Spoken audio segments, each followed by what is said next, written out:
Our establishment caters exclusively to celebrities. If you're not affluent, we kindly ask that you refrain from visiting. Please vacate the premises, the manager asserted with little emotion. The following day, I couldn't shake the lingering sense of prejudice toward appearances prevalent in five-star accommodations. Yet the manager remained oblivious. He failed to grasp the influence wielded by my in-laws and the discontent he would face in the days to come. I'm Maria, 32, a homemaker without children. Stephen, my husband, and I crossed paths during my part-time stint at a supermarket. His serene and refined demeanor convinced me of his inherent decency early in our courtship. However, my astonishment peaked during a visit to his parents' abode for wedding discussions. The residence resembled more of a sprawling campus than a home, complete with imposing gates and towering walls that concealed its entirety from view. Beyond the gate, an unexpected spectacle greeted me.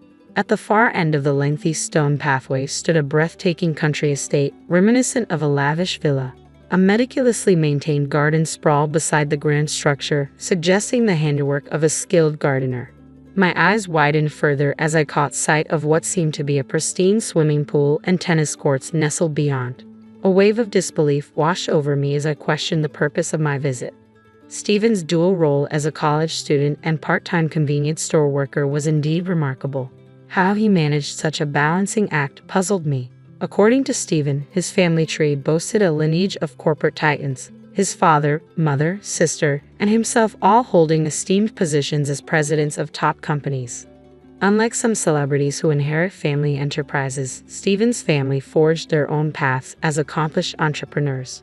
Following suit, Stephen treated the same path, utilizing his part-time earnings to cover tuition costs and kickstarting his own entrepreneurial venture. It was through this unique circumstance that our paths crossed, and now he tirelessly endeavors to expand his fledgling business. In my family, my father holds a regular job at a company, my mother is a homemaker, and my brother follows suit with his own corporate career. Doubts crept in, making me ponder whether I could truly fit into Stephen's world as his wife. However, Stephen remained unperturbed. What drew me to you was your warmth and joy. You're the one I envisioned sharing my life with, he reassured me. I made the decision to place my trust in Stephen and stand by his side, yet concerns loomed regarding my prospective in-laws. Would they view me, a commoner, as an adequate match for their son? Anxiety gnawed at my heart, fearing I might disappoint them. However, upon meeting Stephen's family, my apprehensions melted away. They embraced me with genuine warmth and hospitality, expressing delight that Stephen had finally brought a woman home. My father-in-law, in particular, seemed to take a liking to me. Maria, you possess a rare beauty, inside and out. Your upbringing shines through in your demeanor. Stephen's choice is impeccable, my mother-in-law praised. Both my mother-in-law and sister-in-law exuded warmth and kindness, and by the time our visit concluded, we had formed a genuine bond, evolving into good friends. Likewise, my own parents found solace in Stephen's gentle and composed nature, swiftly granting their blessing for our union. With their approval secured, our marriage proceeded seamlessly. As Stephen embarked on his entrepreneurial journey, he expressed his desire for me to leave my job and embrace the role of a full-time homemaker to support him. We settled into an apartment close to my in-laws' residence, relishing the early days of our marriage. Occasionally, we'd gather for dinner parties and barbecues at my in-laws', who, despite their hectic schedules, embrace Annie, our live-in nanny, as part of the family. Witnessing their genuine kindness left a lasting impression on me, reassuring me that I could be myself without feeling intimidated by their celebrity status. As 3 months elapsed since our nuptials, we decided to host a grand celebration for my father-in-law's 60th birthday. Wanting to reciprocate the care and hospitality shown to us during our wedding, Stephen and I took charge of arranging the festivities. With Stephen preoccupied with work, the responsibility fell on my shoulders, a decision we reached after discussing it together. Your father adores you, Maria, so you have the freedom to choose. I believe he'll be happy anywhere and with anything, Stephen assured me.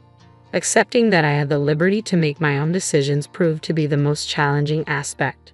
Seeking guidance, I confided in a friend who suggested opting for a top-tier hotel, especially since my father held such esteemed status. Following her advice, I discovered a luxurious 5-star hotel conveniently located near my parents' residence. Despite my lack of experience with upscale accommodations, I assumed it would meet the standards. Nevertheless, I resolved to visit and judge for myself. I opted to visit the hotel first, feeling a bit apprehensive about going alone. To ease my nerves, I invited my best friend from high school to join me.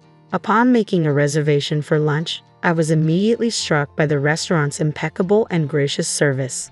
Clear signs of a five-star establishment, I thought. Dressed in a smart and elegant ensemble, a white blouse paired with a sleek black skirt and pumps, I felt ready to step into the realm of luxury. My friend, too, looked lovely in her floral dress and stylish heeled boots. As we made our way to the hotel, excitement bubbled within me, akin to the anticipation of embarking on a thrilling journey.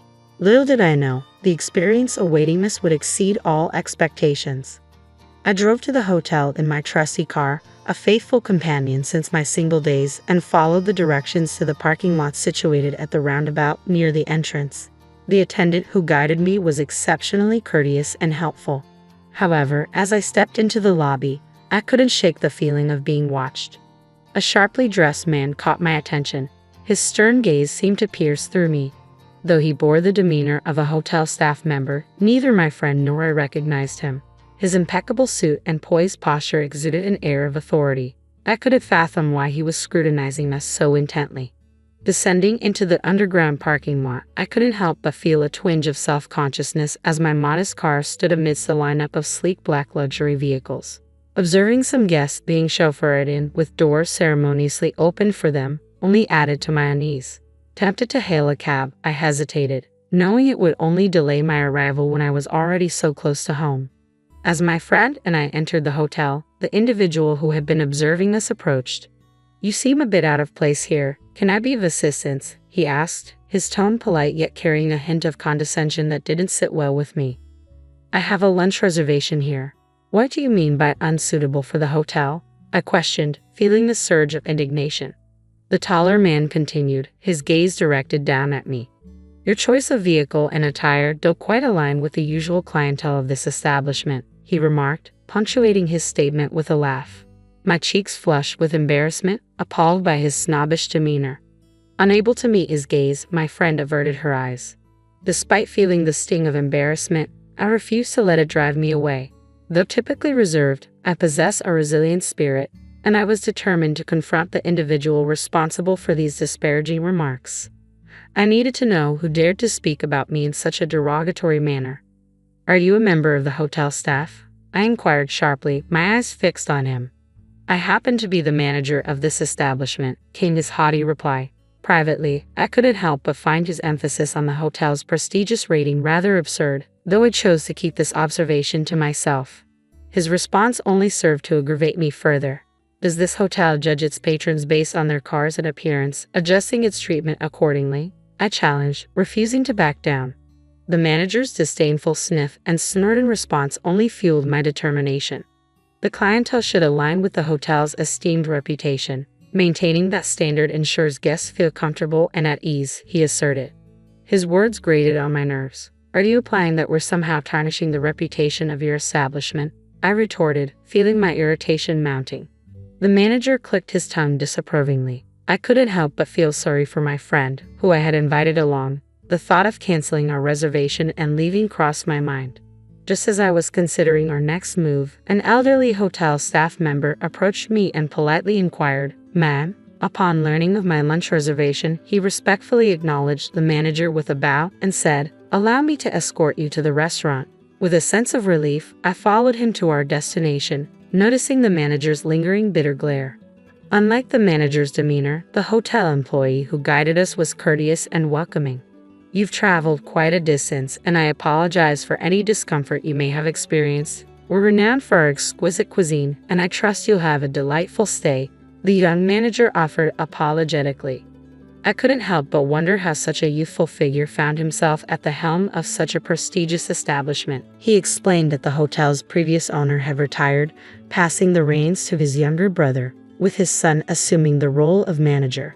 Despite his impressive academic background from a top-tier university, the manager lacked prior experience in hospitality and struggled to uphold the hotel's esteemed standards. It's disheartening to witness even long-standing patrons being overlooked and compelled to depart over minor matters, the elderly employee lamented solemnly. I've dedicated my life to this hotel, only to find myself deemed expendable in its quest for rejuvenation. I'll be bidding farewell at the month's end. It seems the hotel no longer values the loyalty of its devoted staff, instrumental in achieving its coveted 5-star status. As the elderly hotelier had assured, the cuisine surpassed all expectations, leaving my palate thoroughly satisfied. The head chef, who greeted us personally, exuded skill and experience, his age mirroring that of the hotelier. Yet a nagging concern lingered: would he too fall victim to the hotel's restructuring? People find joy in satiation, I remarked to my best friend as we exited the restaurant, our faces radiant with contentment. Just as we prepared to depart, the manager approached us once more. I eagerly anticipate your return to our restaurant, he remarked, his persistence unwavering. Though our decision to leave remained unchanged, the manager's resolve remained steadfast. I'm sorry, but individuals like yourself detract from the dignity of this establishment. This is a hotel frequented by celebrities, not suitable for those of lesser means. Kindly vacate the premises immediately, the manager declared bluntly, leaving me too stunned to protest. Though the hotel itself was undeniably elegant, the manager's rudeness and discourtesy left a sour taste in my mouth, prompting me to reconsider hosting my father-in-law's birthday celebration there. Surely, there must be a more hospitable venue nearby. When I recounted the incident to my in-laws, they listened intently. However, upon learning the name of the hotel, they exchanged puzzled glances. Why do we visit this hotel? I'm curious to experience such a renowned establishment, my father-in-law suggested. Much to my bewilderment, I couldn't comprehend his eagerness to return to a place where I had encountered such disrespect. Let's dress casually, my father-in-law proposed, urging everyone to do the same. He instructed us to proceed ahead while he would join us later. From the moment we stepped into the roundabout, the manager's piercing gaze never wavered. The lobby was bustling with activity. Guests lounged on plush sofas or sipped coffee, creating an atmosphere akin to a bustling event venue. As we settled onto a sofa beneath a grand chandelier, awaiting my father-in-law's arrival, the manager stormed in, his expression thunderous. You've returned, evidently without learning your lesson. You never seem to grasp it, do you? Arriving in a minivan, utterly disgraceful, he bellowed, his tone dripping with disdain. Undeterred by his haughty demeanor, I countered, we're here to celebrate my father-in-law's birthday. I made a reservation and there was no mention of vehicle type. What's the issue? Unfazed, the manager continued his tirade. Your attire screams unsophisticated. You belong in one of those seedy roadside inns, he spat, his words drawing shocked glances from the other guests. This hotel should be open to everyone, shouldn't it? We're prepared to pay. It's absurd to judge guests based on arbitrary criteria. Treating guests this way is utterly appalling, I declared, garnering nods of agreement from those nearby. The customer should always come first, shouldn't they? Selecting guests based on appearance is simply unacceptable. The manager, visibly flustered, flushed red and retorted, we are a luxury establishment. We cater to celebrities. If you're not affluent, kindly depart. In that case, let's all head home, my father-in-law suggested. His words prompted many in the lobby to rise and depart, murmuring their discontent. I won't be returning, and I certainly won't recommend this place to anyone, they vowed as they attempted to leave, prompting a heated exchange with the rushing employees. In reality, the individuals in the lobby were all acquaintances of my father-in-law who had gathered at his behest. His slight delay was due to his efforts in rallying them together. My father-in-law had been a familiar face at the hotel since the days of its previous management. In the early years, he often dropped by in his work attire, yet he was captivated by the hotel's consistent dedication to treating every guest with the utmost respect. His company had a tradition of hosting extravagant parties at the venue annually, becoming deeply intertwined with its history. He introduced the hotel to his family, who also frequented its halls. Given the collective stature of company presidents, the frequency of these gatherings was notable.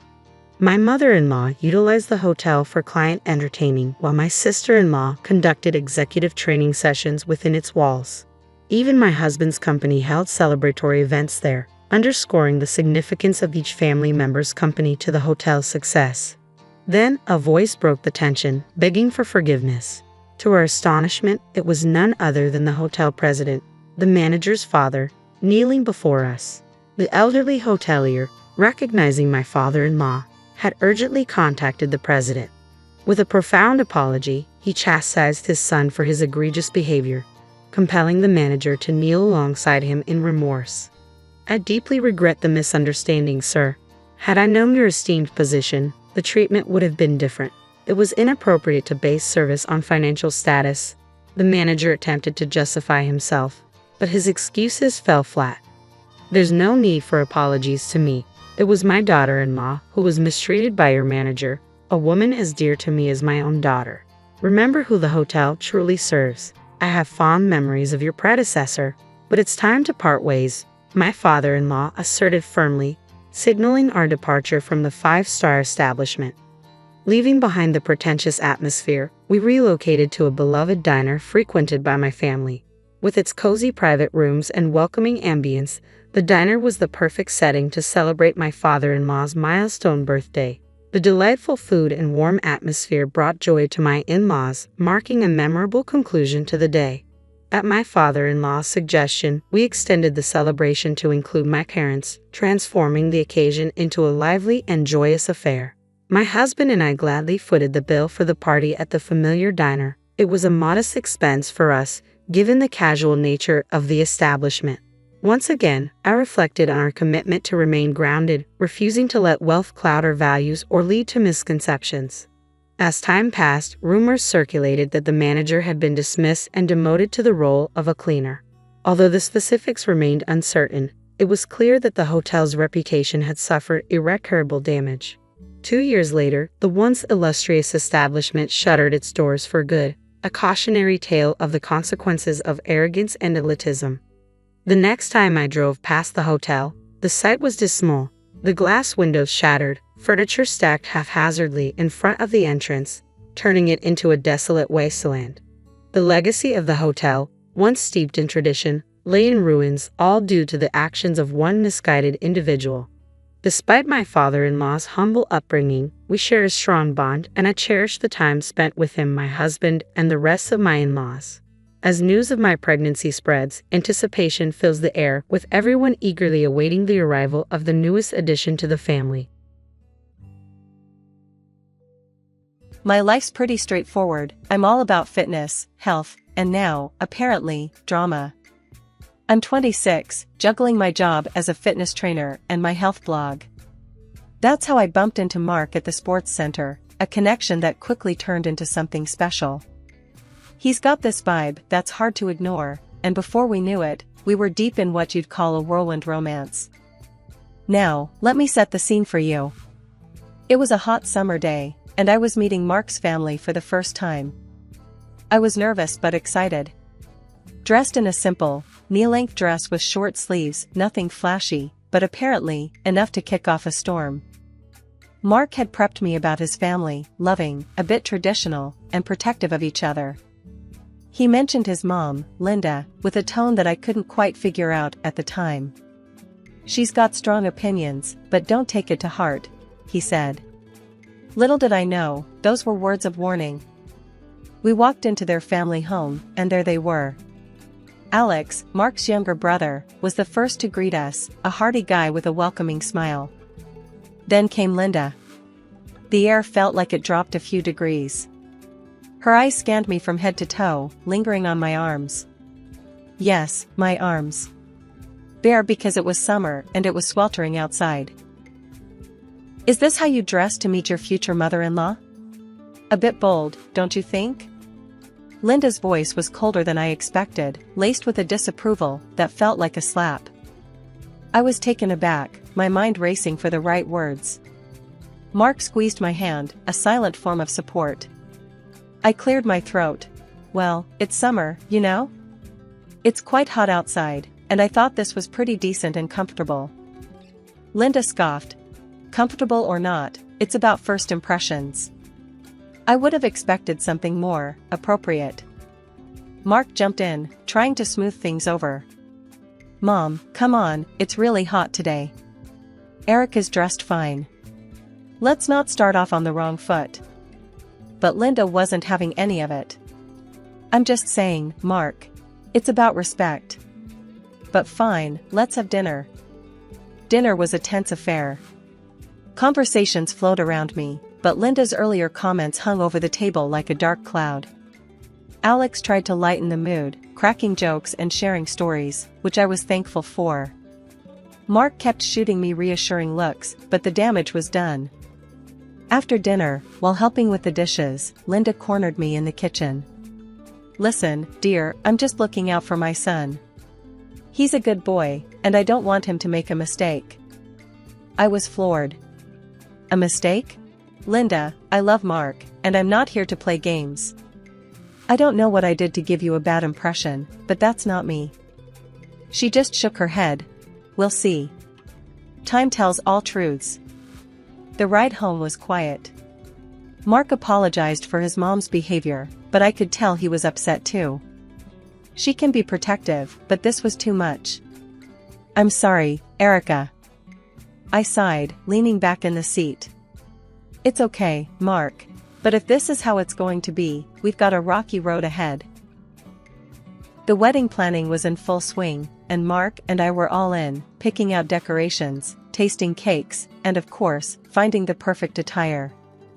I fell in love with this stunning dress, sleek and a tad revealing, but nothing outrageous. Well, at least I thought so until Linda caught a glimpse. "You plan on wearing that in front of the whole family, Erica?" she blurted out the first time she saw it. "Looks like you're aiming for a beach party rather than a wedding." I tried to laugh it off. "It's just modern, Linda. Plus, it's going to be a warm day, and I want to feel comfortable." Mark squeezed my hand, signaling not to start a battle we couldn't win. But Linda's frown said it all. She wasn't pleased, muttering about tradition and decency as she walked off. I thought, if a dress could stir the pot, what lay ahead? After the initial clash with Linda, things settled into a tense kind of normalcy. I threw myself into work and my blog, which was my slice of sanity. My blog and social media were my territory, a place where I felt in control and could share my passion for fitness and health. It never crossed my mind that this very passion would stir the pot once again. One evening, Mark and I were lounging on the couch, a rare moment of downtime. He was scrolling through his phone, a frown slowly forming on his face. "Babe, we need to talk," he said, his tone serious. I sat up. "What's up? Something wrong?" He handed me his phone, showing my Instagram profile. There, in the comments of my latest post, were a bunch of supportive and some flirty comments. Normal stuff, I thought. Okay, and? I was confused. "It's my mom," Mark sighed. "She's been going through your posts, making a big deal out of every single guy comment. She's spinning it like you're, I don't know, inviting attention?" I felt a rush of anger. "You've got to be kidding me. It's Instagram, for crying out loud. People comment. That's how it works." "Yeah, I know, but she's convinced there's more to it. She's telling everyone who'll listen that you're not faithful. It's ridiculous." I grabbed the phone from him, scrolling through the comments. Nothing out of the ordinary. Yet, Linda had managed to twist it into something sordid. "So, what? Am I supposed to police who comments on my posts now?" "No, of course not. But maybe we could limit who can comment or something. Just until this blows over?" Mark's suggestion was well-meaning, but infuriating. I snapped. "So I have to censor my account because your mom has a twisted view of me?" Hell no. That's not happening. Fast forward through the Instagram saga, with Linda twisting my every move into a scandal, things only got stickier. Alex, bless him, started giving me rides home from work since his office was just a block away from the gym.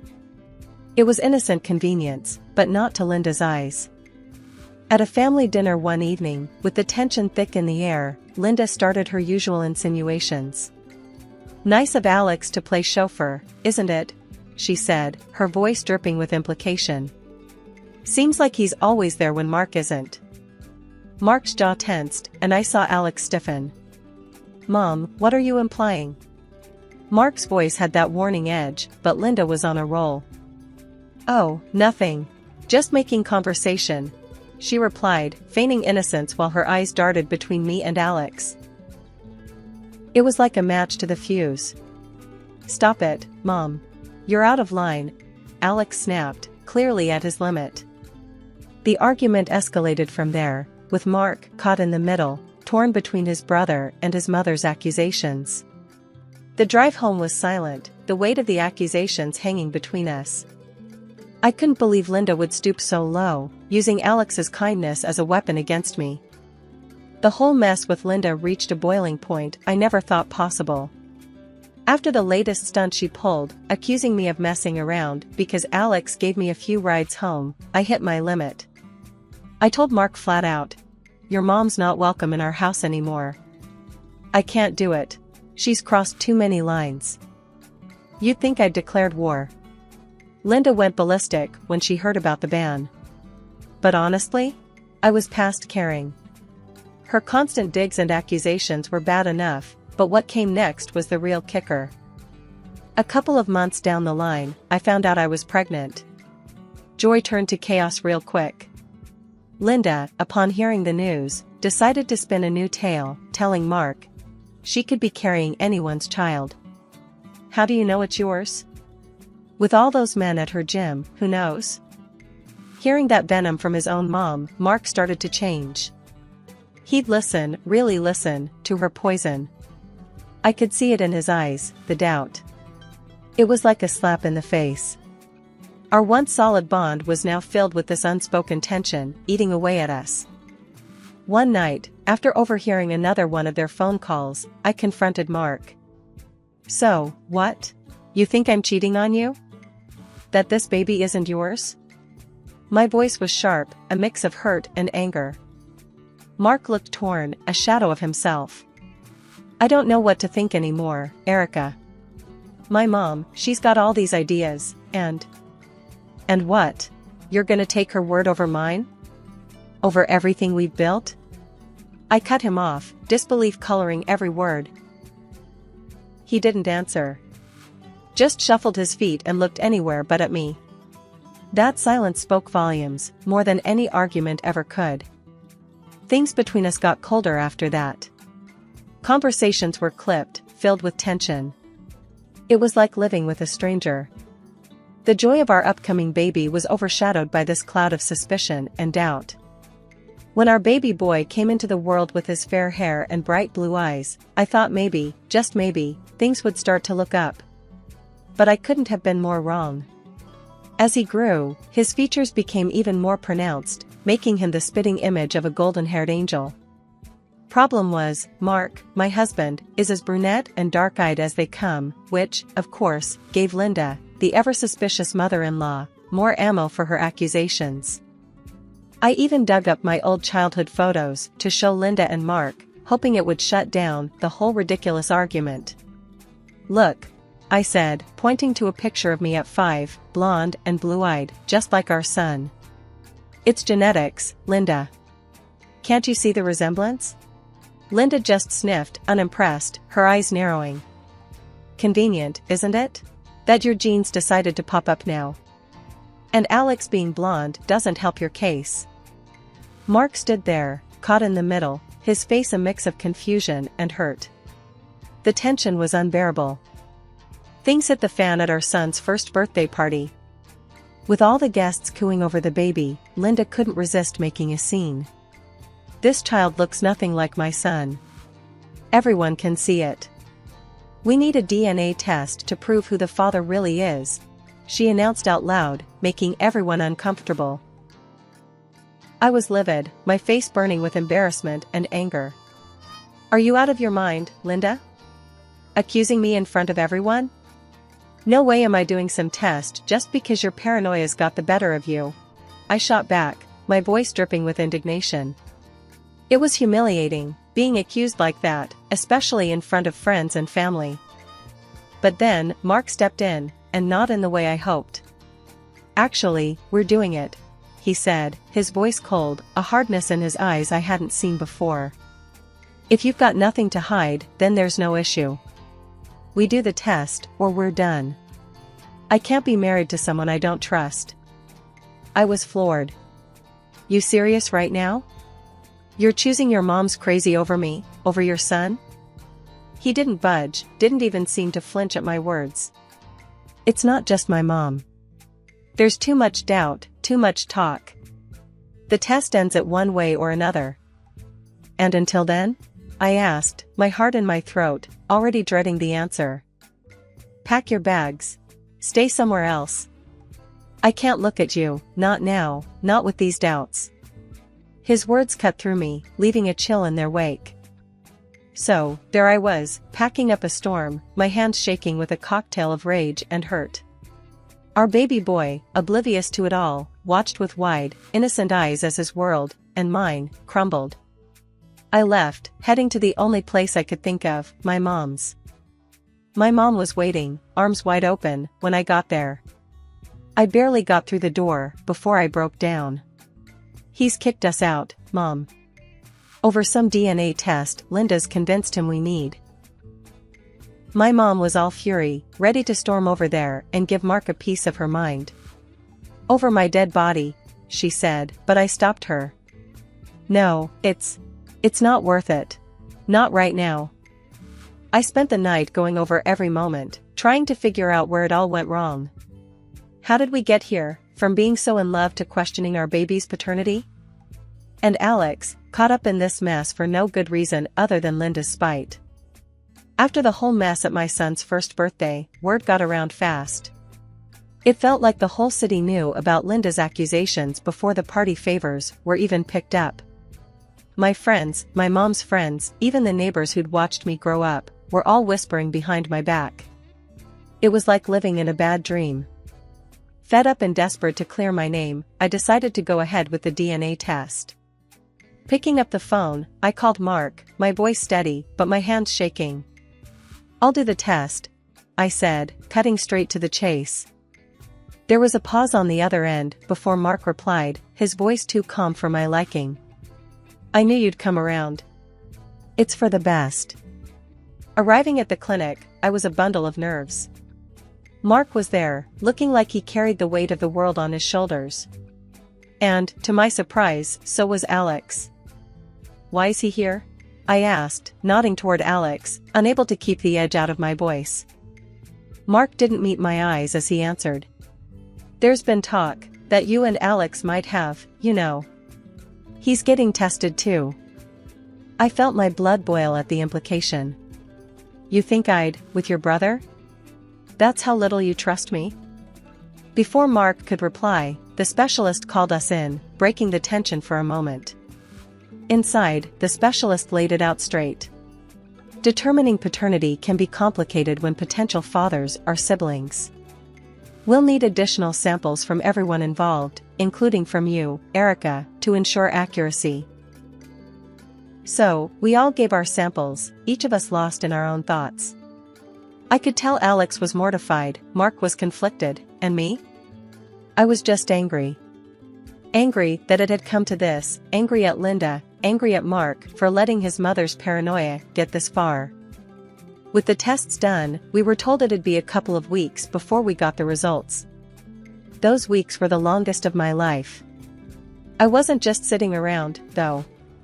I made a few calls, talked to a man who promised he could help me out in a delicate matter. I didn't know if it would lead anywhere, but I had to try something. The waiting was torture, not knowing what the future held for me, my son, and even Mark and Alex. But I clung to the hope that once the results were in, I could start to put this whole nightmare behind me. The tension in Linda's living room was almost a physical presence, wrapping its icy fingers around my heart as we waited.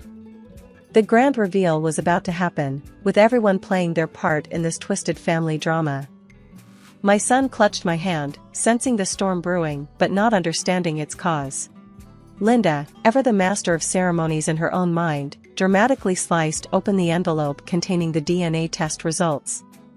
Her anticipation was palpable, hoping, no doubt, for a scandal to validate her accusations. But the moment she peeked inside, her expression faltered, her disappointment clear as day. "The father is Mark," she announced, her voice losing its usual sharpness. Mark, who had been a bundle of nerves, visibly relaxed, a smug smile spreading across his face. He turned to me, his arrogance returning full force. "Well, there you have it. No harm done, right? You can come back home now." His words ignited something fierce within me, a mix of disbelief and anger. I couldn't hold back a bitter laugh. "Come back? After all this? You must be joking." He blinked, taken aback by my reaction. "But, you're innocent, Erica. Isn't that what you wanted?" That's when I played my hand, pulling out the divorce papers I'd kept hidden away. The silence that followed was deafening as I laid them on the table. Mark's face went from confident to pale, a look of sheer panic taking over. "What's this? Why?" "Divorce papers," I replied, the words tasting like freedom. "And here's why." I then produced the photos, the undeniable proof of Mark's infidelity, captured in vivid detail by the private detective I'd secretly hired. Mark's transformation was pitiful. From confident to broken, he started to babble apologies, his earlier facade crumbling. I'm sorry. I didn't mean for any of this to happen. Please, let's talk about this." "Talk?"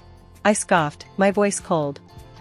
"You dragged my name through the mud, let your mother accuse me of the worst, and all the while, you were the one cheating.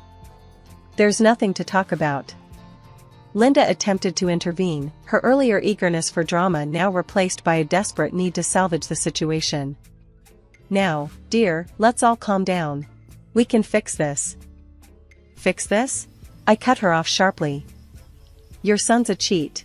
And you're no better for stirring all this trouble based on lies." After I laid out the proof of Mark's betrayal for all to see, the room turned into a battleground of broken bonds and shattered illusions. Linda, with a look of sheer disgust, couldn't tear her eyes away from the photos spread out like a hand of betrayal on the coffee table. "I'm not just walking away, Mark. I'll be demanding alimony and compensation for this treachery," I declared, my voice steady but seething with anger. Mark's face drained of color, his earlier bravado evaporating into thin air. "You can't be serious," he stammered, looking from the photos to his mother, seeking some sort of refuge or rescue. Linda, ever the matriarch, tried to salvage what little control she thought she had. "Oh, please. She was never right for you. She would have cheated on you sooner or later. You're better off without her." That's when Alex, who'd been quietly simmering with rage, stepped in. "Enough," he exploded, his voice echoing off the walls. "I'm done with all of this. With both of you." He looked pointedly at his mother and brother. "After everything you put her through, based on nothing but your own twisted suspicions, I'm out." Linda turned to him, her face a mask of shock and desperation. "Alex, please, don't say that. I was just trying to protect our family." "Protect?" Alex scoffed, his scorn palpable. "Is that what you call this? Destroying relationships, spreading lies? I can't be part of this family if this is what it stands for. I'm moving to another city. Starting fresh, away from all this madness." Hearing of Alex's decision later, I relayed the events to my mom. She had always been my rock, and even now, her words provided a cold comfort. That's the price of Linda's folly. Her arrogance and stupidity cost her her own sons. Maybe now she'll see the harm she's caused. The fallout was immediate and absolute. Alex followed through on his promise, moving away and cutting ties. Mark was left to deal with the consequences of his actions, his mother's manipulations laying the foundation for a chasm too wide to bridge between them. Life after the dust settled was different. Not easier, but clearer, like I was seeing everything for the first time again. My mom and I had many long talks about it all, sitting on her old, comfy sofa with cups of tea that always seemed to go cold before we finished them. "Mom," I started one evening, the sky outside painting a picture of calm I didn't quite feel inside. "Do you think I made the right choice?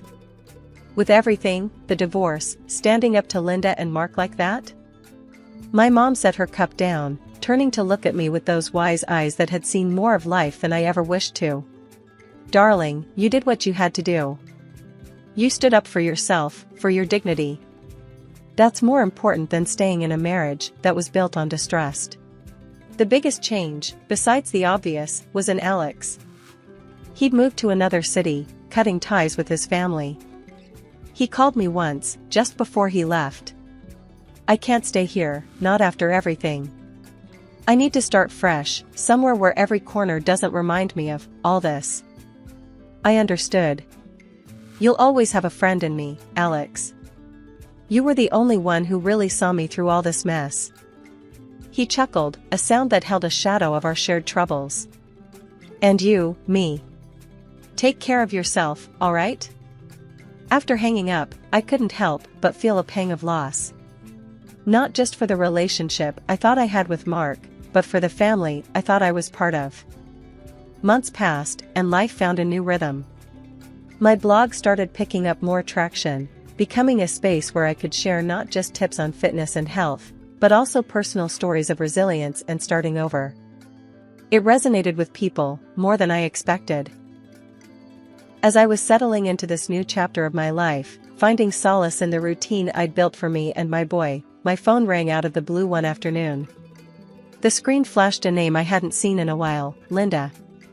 My initial instinct was to ignore it, let it go to voicemail, but something, maybe curiosity or maybe just a desire to finally put it all to bed, made me answer. Hello? Her voice came through, shaky and laced with something that sounded like regret. Erica, I was wondering, could I see him? My grandson? The audacity of her request after everything that had happened stopped me cold. For a moment, I was back in that living room, feeling the weight of her accusations all over again. You've got some nerve, Linda, I said, my voice steady but firm. After all the hell you put us through, now you want to play grandma? You didn't even want to see him in him before. She started to cry, mumbling apologies between sobs, trying to explain herself, but I wasn't having any of it. Save your tears, Linda. It's too late for sorries now. But please, I just want to make things right, she pleaded, desperation creeping into her voice. I sighed, a deep, weary sigh. You should have thought of that before. You made your bed. Now, you get to lie in it. Alone. Without waiting for her response, I hung up, the finality of the click echoing through me. It was harsh, maybe, but necessary. A line had been drawn, and for the first time in a long while, I felt like I was the one in control of where it went. Looking at my son, now a little older and wiser beyond his years, I knew we were going to be okay. We had each other, and a future that was ours to shape. My name's Chloe. I'm 29, a lawyer, not the kind you see on TV, but the real deal. Work's my life, or at least it was until that messed up morning my car decided to die on me. Standing there, on the edge of the road, watching the tow truck haul my car away, I was fuming. Late for work, with no ride, and my phone dying. Just great. Then this guy, Mike, stops by. First thing he says, "Looks like you could use a hand." He's casual, driving this old pickup that's seen better days, but there's something about him. I'm thinking, do I really want to get into a stranger's truck? But then, what choice did I have? Only if you're heading towards downtown, I said, trying not to sound as desperate as I felt. Downtown it is. Hop in. He shot back with a grin that could disarm you at 20 paces. His confidence was something else. The ride was something out of a movie. We talked, or more like, he did most of the talking. Told me about his job in construction, how he loves it but hates waking up early. I shared bits about my lawyering, careful not to dive too deep into the boring details. You always pick up strangers? I asked, half joking. Only the ones who look like they won't murder me in my sleep. He laughed. That got me. His humor, it was dry, kind of like mine. We exchanged numbers before he dropped me off. In case your car decides to bail on you again, he said.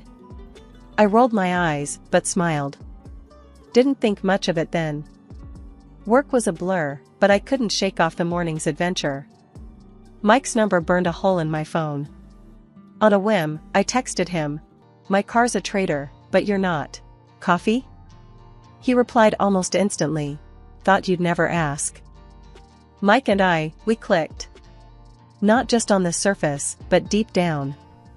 He got my jokes, didn't mind my rants about work, and somehow, seeing him became the best part of my day. Weird how life works.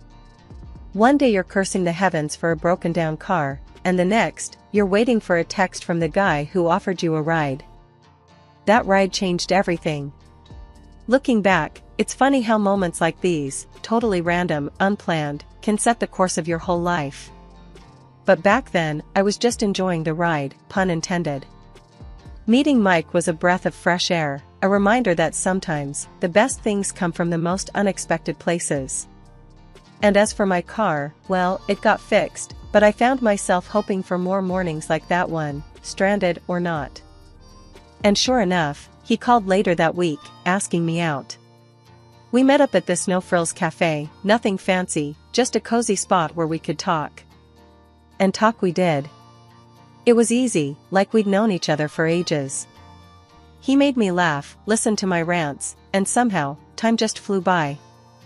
After Mike and I got serious, he started talking about meeting his family. I was nervous, sure, but figured it was just another step in our thing.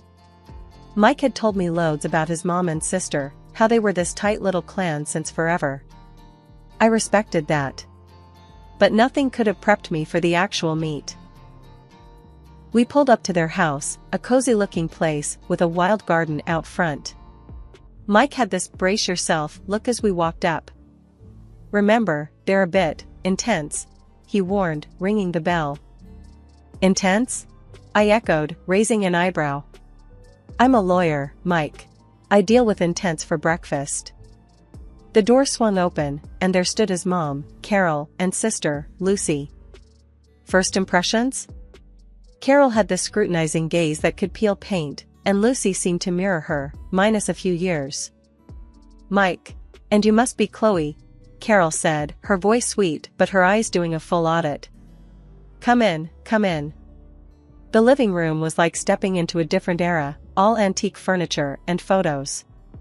Mike introduced me properly, and we sat down, the air thick with anticipation. "So, Chloe," Carol started, all casual. "Mike tells us you're a lawyer. That must be interesting." "Yeah, it's got its moments," I replied, trying to keep it light. Lucy chimed in, "Must rake in a pretty penny, huh?" I laughed, a bit taken aback. "Well, it pays the bills, and then some." Mike shot me a look, a mix of apology and "I told you so." The conversation steered into downright nosy territory real quick. Carol leaned in. "But exactly how much are we talking?" "You know, just out of curiosity." "Ah, trade secret," I quipped, hoping my smile hid my discomfort. Mike tried to change the subject, bless him, but the two were like bloodhounds on a scent. After dinner, which was an interrogation disguised as a meal, I heard them in the living room, speculating about my salary based on the brands I wore and the car I drove. Mike found me in the kitchen, refilling my glass. "Hey, they're just protective. Don't mind them." "Protective?" I muttered, swirling my drink. "Feels more like an inquisition." We tried to make the best of the rest of the evening, but it was clear there was a gap between us and them. As we left, Carol's too sweet goodbye and Lucy's smug wave felt like a challenge. On the drive back, Mike kept apologizing.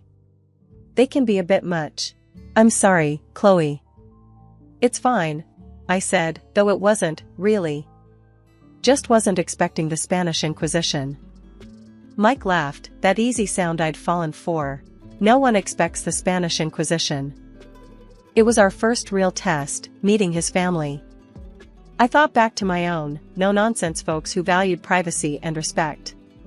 Mike's family was another world, one where boundaries seemed optional and every detail of your life was up for debate.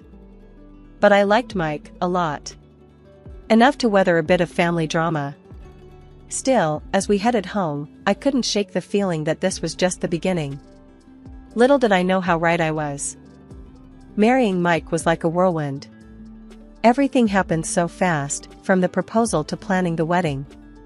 I thought maybe, just maybe, tying the knot would smooth things over with his mom, Carol, and his sister, Lucy.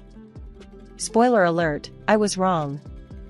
Our wedding day was a blur of flowers, vows, and a small sea of faces. Despite the rush, I caught Carol and Lucy throwing looks that could curdle milk. I brushed it off, focusing on Mike and the new chapter we were starting. At the reception, Carol cornered me. "Chloe, dear, this is quite the event. You must have spent a fortune." I forced a smile. "It's a special day. We wanted it to be memorable." Lucy piped up from behind her mom. "Yeah, memorable and expensive. Hope Mike knows what he signed up for." I bit back a sharper retort. "We're both happy. That's what matters." The tension didn't end with the wedding. If anything, it ramped up. Carol and Lucy started dropping by our place unannounced, each visit an exercise in patience. They critiqued everything from my cooking to how I decorated our apartment. One evening, they outdid themselves. Carol, gloved hand and all, dragged her finger across the top of our bookshelf and stared at the dust she found. "Really, Chloe, cleanliness is next to godliness," she said, smirking. Lucy was quick to join in. "Yeah, and I guess we're living among mortals here." I clenched my jaw, counting to 10 in my head. Well, I didn't realize we were hosting royalty. My mistake. Mike, ever the peacemaker, tried to laugh it off. "Come on, you three. Let's not start World War III over a little dust." But the visits grew more frequent and their comments more cutting. I started dreading the sound of the doorbell. Each time they left, I felt more like an intruder in my own home. I finally broke down and told Mike how I was feeling. "Your mom and sister, they're making my life hell. It's like they're marking their territory, and I'm the outsider." Mike looked torn. "I know it's tough, but they're family. They just need time to adjust. I'll talk to them, okay?" But talking seemed to translate to nodding along while they ranted about me not being good enough. Things reached a boiling point one day when they came over, criticizing the dinner I'd made. "This is interesting," Carol said, poking at her food. Lucy snorted. "Interesting is one word for it." Fed up, I snapped. "You know, not everyone can be a Michelin star chef. If you don't like it, maybe next time, you can cook." That shut them up for all of 5 seconds. Mike's attempt to smooth things over didn't help much. "Chloe's right. Let's appreciate the effort, okay?" The effort felt futile, though. No matter what I did, it was never enough. They wanted me to change, to mold into whatever perfect daughter-in-law image they had in their heads. But that wasn't me. I'd hit my limit with Carol and Lucy's endless nagging and snide remarks. Their arrogance was something else, like they were the queens of some small kingdom and I was the unwelcome commoner. I'd told Mike about how they were grinding me down, hoping he'd step in. His response?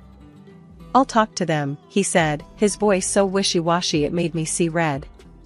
It was clear as day he didn't want to rock the boat, preferring to stand on the sidelines of this mess.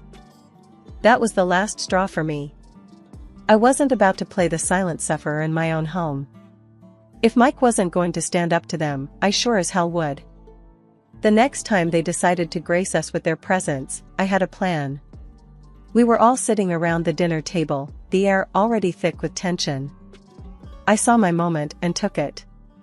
"Mike's got something he wants to say," I declared, throwing him a look that I hoped would light a fire under him. Mike went red, fumbling for words. Yeah.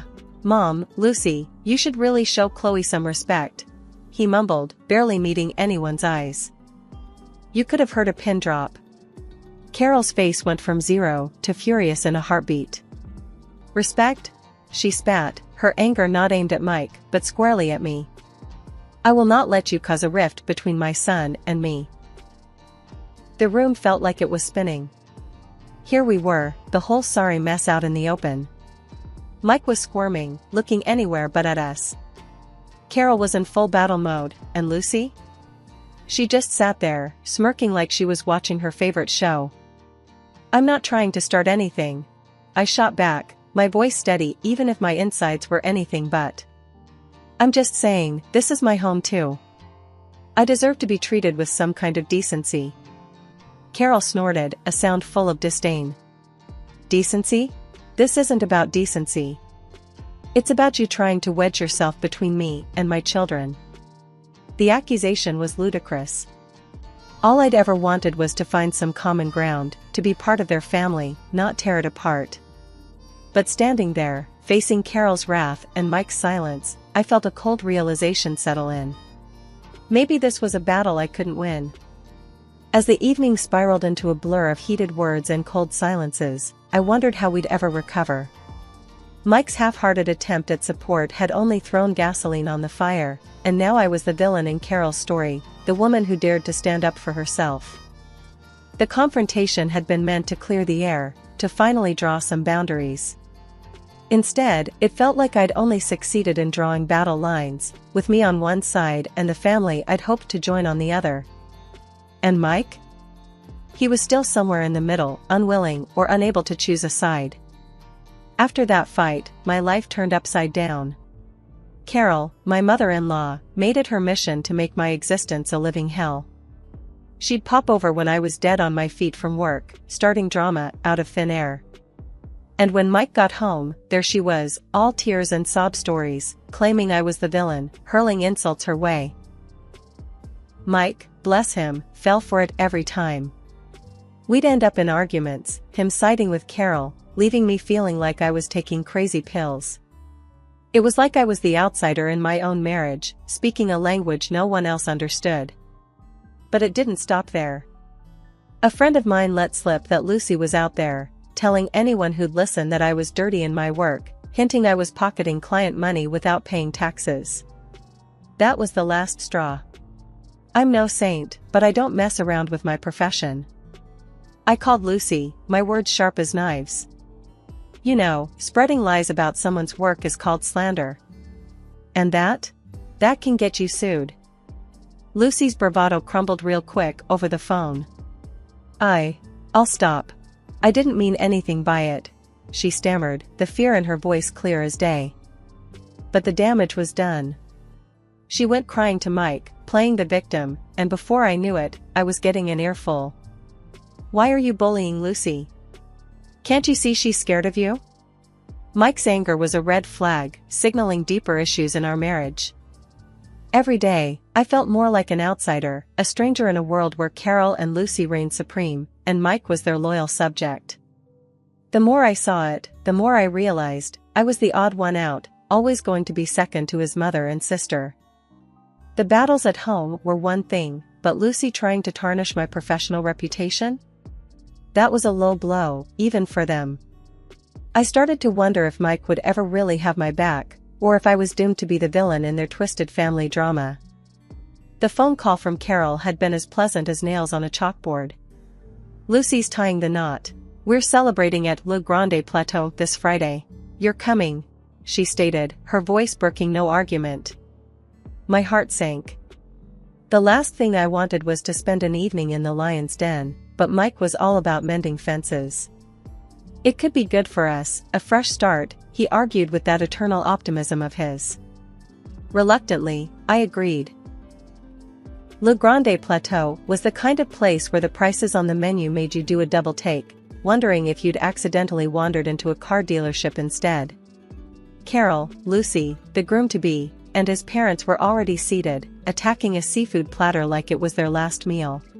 No sooner had we taken our seats than Carol dropped the bomb.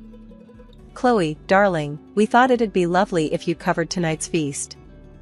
A small gesture to cement your place in our family," she announced, loud enough for neighboring tables to overhear. I nearly spat out my drink. "You're joking, right? You expect me to foot the bill for this extravaganza?" The table fell eerily silent, all eyes on me. Lucy, never one to miss a beat, added, "Oh, come on, don't be such a tightwad, Chloe. It's not every day your sister-in-law gets engaged." I felt like I was in the Twilight Zone. Look, I came here to show support, not to bankroll Lucy's engagement party. This is beyond ridiculous. Carol's expression hardened. I specifically chose this venue with the expectation you'd contribute. It's about showing respect, Chloe. My gaze flickered to Mike, desperate for him to say something, anything, in my defense. His response floored me. She's right, Chloe. Just pay. We don't need more drama. You'll pay, otherwise we'll get divorced. I was flabbergasted. So, it's pay up or get out? Is that my choice?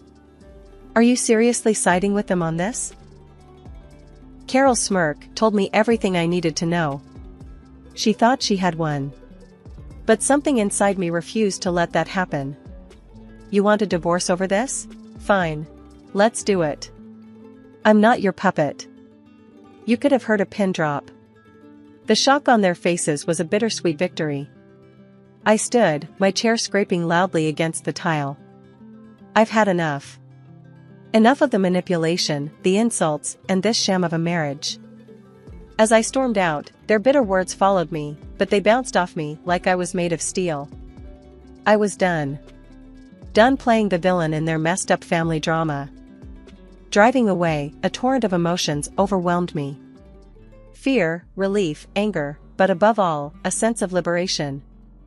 I'd finally stood up for myself, drawn a line in the sand. After the restaurant showdown, I went back to what used to be our place, now just a space filled with memories I couldn't wait to leave behind. Packing was a blur, each item a reminder of a life that felt like someone else's story. Once everything was boxed up, I filed for divorce. No dramatic confrontations, just a quiet end to a chapter one was ready to close for good. Word got around quickly, not just about the divorce, but about the fallout from that disastrous dinner. Turns out, Carol had tried to pull the same stunt with the groom's parents, insisting they cover the extravagant bill. That backfired spectacularly. The groom, fed up with the family's antics, called off the engagement with Lucy. You'd think that'd give them a moment's pause, a second of self-reflection, but no. Instead, Carol and Lucy pinned the blame squarely on me. According to the rumor mill, I was the villain of the piece, a greedy, heartless woman who'd torn their family apart. It would have been laughable if it wasn't so pathetic. The aftermath of that explosive dinner wasn't pretty. Word got around fast, too fast. My phone was buzzing nonstop, texts and calls pouring in from friends and, unfortunately, acquaintances who'd heard some version of the night's events. The rumors were wild, painting me as everything from a heartless villain to a downtrodden victim. I ignored most of them, but it was one call that I couldn't just swipe away, my mom. Chloe, honey, what's this mess I'm hearing about you and Mike? And something about a restaurant blow up? Her voice was a mix of concern and confusion. I sighed, rubbing the bridge of my nose. It's a long story, Mom. The short version? I stood up for myself, and things didn't go well. There was a pause on the other end, and then, well, I always said that woman was trouble. You're better off without them, you know. Hearing my mom say it out loud, it hit different. It was one thing to walk away, but another to hear that maybe, just maybe, I did the right thing. Yeah, I know.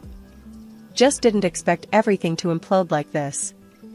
A few weeks after I'd moved out, I ran into one of our mutual friends, Jenna, at the coffee shop. She wasted no time diving into the latest gossip. Chloe, I heard about the split, and everything else. Carol's been saying some wild stuff, you know? I took a sip of my coffee, already knowing where this was headed. Let me guess, it's all my fault? I'm the wicked witch who ruined their lives. Jenna looked uncomfortable, but nodded. Yeah, something like that. Lucy's engagement is off, and they're saying you're to blame for the dinner fiasco, too. I couldn't help but laugh, the sound bitter. Of course, they are. Because it's easier to blame me than admit they're a pair of entitled, manipulative. Hey, I know it's tough. Jenna cut in. But you're better off without that drama. Despite the rumors, the whispers, and the blame game, there was a sense of relief that came with being free of it all. Free of Carol's constant meddling, Lucy's passive-aggressive jabs, and the never-ending cycle of drama that came with being part of their family. As I navigated my new life, word got back to me about Mike and his current living situation. Turns out, after our divorce, he moved right back in with Carol and Lucy. The three of them, all under one roof again. The thought brought a mix of emotions, but mostly, I felt a strange sense of relief. It was confirmation that walking away was the right choice, not just for me, but for my peace of mind. I heard through the grapevine, snippets of conversations at local cafes, and the occasional overheard chat at the grocery store, that their antics hadn't stopped with me. If anything, they ramped up. Stories of Carol's latest schemes and Lucy's outlandish demands were making the rounds, painting a picture of a family consumed by their own greed and arrogance. Their reputation in town took hit after hit, each rumor another nail in the coffin of their social standing. The weeks turned into months, and slowly, the drama that had once consumed my life started to feel like a distant memory. I was settling into my new normal, finding peace in the quiet moments and solace in my work. One crisp autumn evening, as I was leaving the office, my phone buzzed. It was a text from Alex, a colleague I'd become close friends with over the last few months. "Drinks tonight? You need a break, and I've got some big news." Curious and in dire need of a distraction, I agreed. We met at a cozy little bar downtown, a world away from the high-stakes drama that used to define my evenings. "So, spill it. What's this big news?"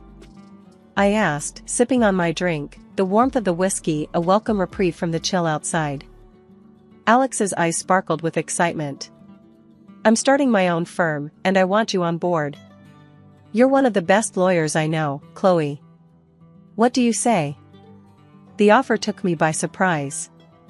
It was the kind of opportunity I'd dreamed of, but in the whirlwind of my personal life, I'd forgotten how much I longed for a fresh professional start too. Wow, Alex. That's incredible. I'm honored, really. Let me think it over." The next morning, I woke up feeling more determined than ever. I called Alex, my decision made. "Let's do it. I'm in." The weeks that followed were a whirlwind of planning and preparation. We found an office space, started building our client list, and every day felt like a step towards something exciting, something mine. And then, amidst the chaos of starting the new firm, I bumped into Mike. It was the first time we'd seen each other since the divorce was finalized. The encounter was awkward, charged with the ghosts of our shared past. "Chloe, hey, you're looking good," he said, the words feeling like a peace offering of sorts. "Thanks, Mike. You too. How's everything?" "We're getting by.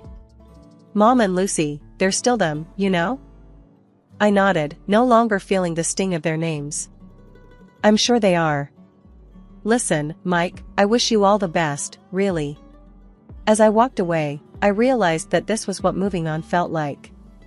It wasn't forgetting the past but learning from it, not dwelling on the hurt but focusing on the growth that came from it. I was moving forward, one step at a time, into a future that was all mine to shape. I'm Sarah. Teaching vocal lessons is what gets me up in the morning. At 42, I've seen my share of bright-eyed kids dreaming of the big stage. But it was Emma who brought a twist to my tale. 14, with a voice that needed work but had potential. It was her dad, Jack, though, who flipped my world. "Miss Sarah, my dad's here to pick me up," Emma announced one day, her voice cutting through my thoughts like a sharp knife. I glanced up, expecting the usual parent. But there stood Jack. Not what I expected. Tall, with a look of someone who's seen stuff but kept standing. "Hi, I'm Jack. Emma's been going on about her lessons. You must be Sarah." His voice was straightforward, no frills. I liked that. "Yeah, that's me. Emma's got talent. Just needs a bit more push," I said, offering my hand. His handshake was firm, honest. "Appreciate you helping her out. I'm clueless about this stuff. Her mom was the singer. I caught the past tense. I'm sorry, I said, the standard response, but his nod told me he'd heard it a million times. No worries. We're managing. Aren't we, Em? His look towards Emma was full of that silent communication only parents and kids have. Emma rolled her eyes, the universal kid signal for parents, right, but smiled. Yeah, we're good. The conversation should have ended there, but Jack lingered. You know, I'm trying to get her more into music. Keep her busy. Her brother too, Alex. Kid's a ball of energy. I laughed. Music's a great outlet. Keeps them focused on something positive. Exactly, Jack agreed. Hey, you ever do group lessons? Or something for a hyper 13-year-old who thinks he's the next big thing? I shrugged. I can handle 13-year-olds. Bring him by. We'll see if music or noise is his thing. Jack chuckled, and that sound did funny things to my stomach. Deal. I'll bring him next time. Thanks, Sarah. As they left, I shook my head, dismissing the fluttery feeling. Jack was just a dad, a widower, trying to raise his kids right. Nothing more. But life, as I found out, loves throwing curveballs. Jack started showing up more, sometimes with Alex, sometimes alone under the pretext of discussing Emma's progress. We'd chat, and those chats started veering off music more often than not. One day, as autumn painted the world in hues of gold and crimson, Jack turned to me, a half smile on his face. Sarah, would you consider going out with me? Like, a date? I blinked, surprised. A date? Yeah, he said, his voice firmer than his casual stance suggested. I like talking to you. The kids like you. And I want to see where this could go. It was unexpected, this shift from casual chats to the possibility of something more. But looking into Jack's earnest eyes, I felt a pull, an interest I hadn't felt in a long time. Okay, Jack. Let's see where this goes. I found myself saying, a smile breaking through my usual reserve. Merging into Jack's world was like stepping onto a stage without a rehearsal. Emma was easy, music was our language. Alex, though, was a different beat, skeptical of the new woman in his dad's life, protective of his sister and the memory of his mom. And then there was Mary, Jack's mom, a matriarch with warmth and sharpness all rolled into one. The day Jack introduced me to Alex, the kid sized me up like I was a new recruit. So, you're the music teacher, Alex said, crossing his arms, his eyes narrowed. It wasn't unfriendly, but it wasn't open arms either. That's me. And you must be the next big thing in music, from what I've heard. I shot back, trying to break the ice with a smile. He cracked a grin, the skepticism in his eyes softening a bit. Maybe. Guess we'll see if you're any good. Challenge accepted, I said, and from there, things started to ease into a rhythm. Alex had energy for days and a curious mind. He didn't take to music like Emma, but he respected the passion behind it. Meeting Mary was another story. She had a reputation for being tough as nails, with a heart of gold hidden somewhere beneath. Walking into her house for the first time, I was greeted with a scrutinizing gaze that could make a seasoned performer sweat. You're Sarah. Heard a lot about you, she started, her voice firm but not unkind. Good things, I hope, I replied, trying to keep my voice steady. She chuckled, a sound that carried both warmth and a hint of challenge. Depends on who you ask. Sit down. Let's see if you pass the test. The afternoon unfolded with conversations that swung from blunt to deeply personal.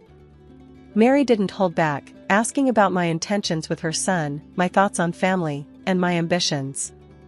It was like a verbal sparring match, but beneath her tough exterior, I saw glimpses of the love she had for her family. Jack's been through a lot. The kids, too. They need stability, not just another person passing through, Mary said, locking eyes with me. I'm not here for a temporary gig, Mary. I care about them. About Jack. I'm in this, I responded, my voice carrying a conviction I felt deep in my bones. She studied me for a moment longer, then nodded, as if I'd passed some unspoken test. Good. They could use someone like you. Just remember, kids and Jack come first. Always. Always, I echoed, understanding the weight of her words. As months turned into a year, my bond with Jack's family deepened. Emma and Alex, each in their own way, started to let me in. We had our moments, disagreements, misunderstandings, the usual family dynamics, but underneath it all was a growing sense of belonging. Jack's proposal came on a quiet evening, after a day filled with laughter and music. It was simple, no grand gestures, just him and me, and a question that promised a new chapter. Sarah, I've seen you with the kids, with my mom, with me. You've become a part of us, a part we didn't even know was missing. Marry me? Let's make this official. I looked at him, at the man who had become my unexpected harmony, and without a moment's hesitation, I said, yes. The wedding was small, an intimate affair with those who mattered most. Mary, despite her tough exterior, shed a few tears, whispering, "Take care of them, Sarah. You're family now." And as I looked around at my new family, Jack, Emma, Alex, and Mary, I realized I wasn't just stepping into their lives, we were creating a new melody together. One that had its dissonances, but was ours, uniquely beautiful in its complexity. Life with Jack and the kids had settled into a sort of comfortable routine, filled with school runs, music lessons, and family dinners. But as life tends to do, it threw us a curveball that changed everything. Mary's health took a nosedive, leaving her paralyzed and in need of constant care. Jack decided the best thing was to move her into our home. It made sense, but I don't think any of us were truly prepared for the impact it would have. From the get-go, the weight of caring for Mary fell heavily on my shoulders. Jack was caught up with work, and the kids, well, they were still kids. I didn't mind at first, Mary was family, after all. But as time went on, the strain began to show. One particularly tough day, after a grueling session of trying to get Mary comfortable and dealing with a mountain of household chores, I sat down at the kitchen table, feeling utterly defeated. Mary had been particularly difficult, refusing to eat or take her medication, and Jack had been no help, locked away in his office. I was so lost in my thoughts that I didn't hear Jack come in. He stood there, watching me, an unreadable expression on his face. "Sarah, we need to talk," he said, his voice void of the warmth it once held. I braced myself, knowing this conversation wouldn't be good. "What's up?" "It's about my mom. And you. You seem off lately. Not handling things as well as you used to." I stared at him, incredulous. "Off? Jack, I'm doing everything I can. I'm tired. I'm stressed. I'm trying to be there for your mom, for the kids, for you. And it's never enough." He took a step back, as if my words were physical blows. "I know you're trying, but it's not just about effort, Sarah. It's about results. And right now, we're not seeing them." His words were like a slap in the face. Results. As if I was just another employee failing to meet my targets, not his wife, struggling to keep our family together. Years rolled by, each one more challenging than the last. Mary's condition didn't improve, and my relationship with Jack and the kids, especially as they grew into adults, became more strained. The once vibrant connection I shared with Emma and Alex, built on music and mutual respect, faded into polite indifference. Then Mary passed away. It was a difficult time for all of us, a period marked by grief and reflection. I thought, naively, that maybe this would bring us closer, that shared sorrow would mend the cracks in our family. But I was wrong. After the funeral, things took a turn for the worse. Jack's demeanor changed overnight. The man who once looked at me with love and gratitude now regarded me with disdain. "You're just not the same anymore, Sarah," Jack snapped one evening, his words laced with a bitterness that caught me off guard. "You've let yourself go. You're old, you're ugly. I'm tired of you." I stood there, shocked. His harsh words felt like a physical blow, leaving me speechless and hurt. "Jack, how can you say that? After everything?" I started, but he cut me off. Everything? You mean taking care of my kids and my mother? That was your job, Sarah. I tolerated you because you did the chores, nothing more. His words were like a knife, twisting deeper with each syllable. And the kids, now adults, weren't any better. Emma, once my closest ally, turned cold. You really have no one but us, and you're pushing even us away. You're just a lonely, useless woman, she said, her voice void of the warmth it once held. Alex was no kinder, seizing every opportunity to belittle me. You should be grateful we even let you stay here, he sneered whenever he passed me in the hall. I couldn't believe these were the same people I had loved and cared for, had considered my family. The transformation was stark, their contempt for me a constant reminder of how much had changed. It wasn't just the emotional toll, my body began to betray me too. My legs, once strong and sure, now ached with a pain that made every step a chore. The doctor's words were clinical, detached, but they hit hard. It's chronic, he said, scribbling something on his pad. You'll need to manage it, adjust your activities. Adjust my activities. As if my life wasn't already a series of adjustments, concessions to a family that saw me as nothing more than a burden. One day, as I struggled to stand after a long bout of cleaning, Jack walked in, his eyes scanning the room, always looking for something to criticize. What's wrong with you now? He asked, his voice dripping with impatience. I tried to steady myself, to push past the pain. My legs, I started. They'd been really bad today. The doctor said. He cut me off with a wave of his hand, a dismissive gesture that felt like a slap. Always something with you, isn't it? Can't even rely on you to do the basic chores around here without making a big deal out of it. Teaching at the private school, my passion and my escape, became impossible. Jack's reaction to my diagnosis was as cold as ice. So, what? You're just going to sit around all day now? Great, another mouth to feed without any use. He sneered the day I told him about my condition, his words cutting deeper than the sharp pain in my legs. I wanted to scream, to tell him how much he was hurting me, but I knew it would only make things worse. So, I bit back the pain and the tears, trying to find some way to navigate this new reality. Living in Jack's house became a daily reminder of my dependence. I was reduced to limping around, trying to keep the house in order, cooking meals that were often met with criticism or indifference. The pain was constant, a sharp reminder of my predicament, but I pushed through, terrified of what would happen if I stopped. Jack and the kids lived as if nothing had changed, as if my struggles were just a minor inconvenience to their lives. The inheritance from Mary's passing seemed to ignite a spending spree, new gadgets, clothes, jewelry, all flaunted in front of me as if to underscore my exclusion from their lives. You should be grateful we're keeping you around, Jack would say, a cruel smile playing on his lips. Without us, you'd be on the street. Remember that.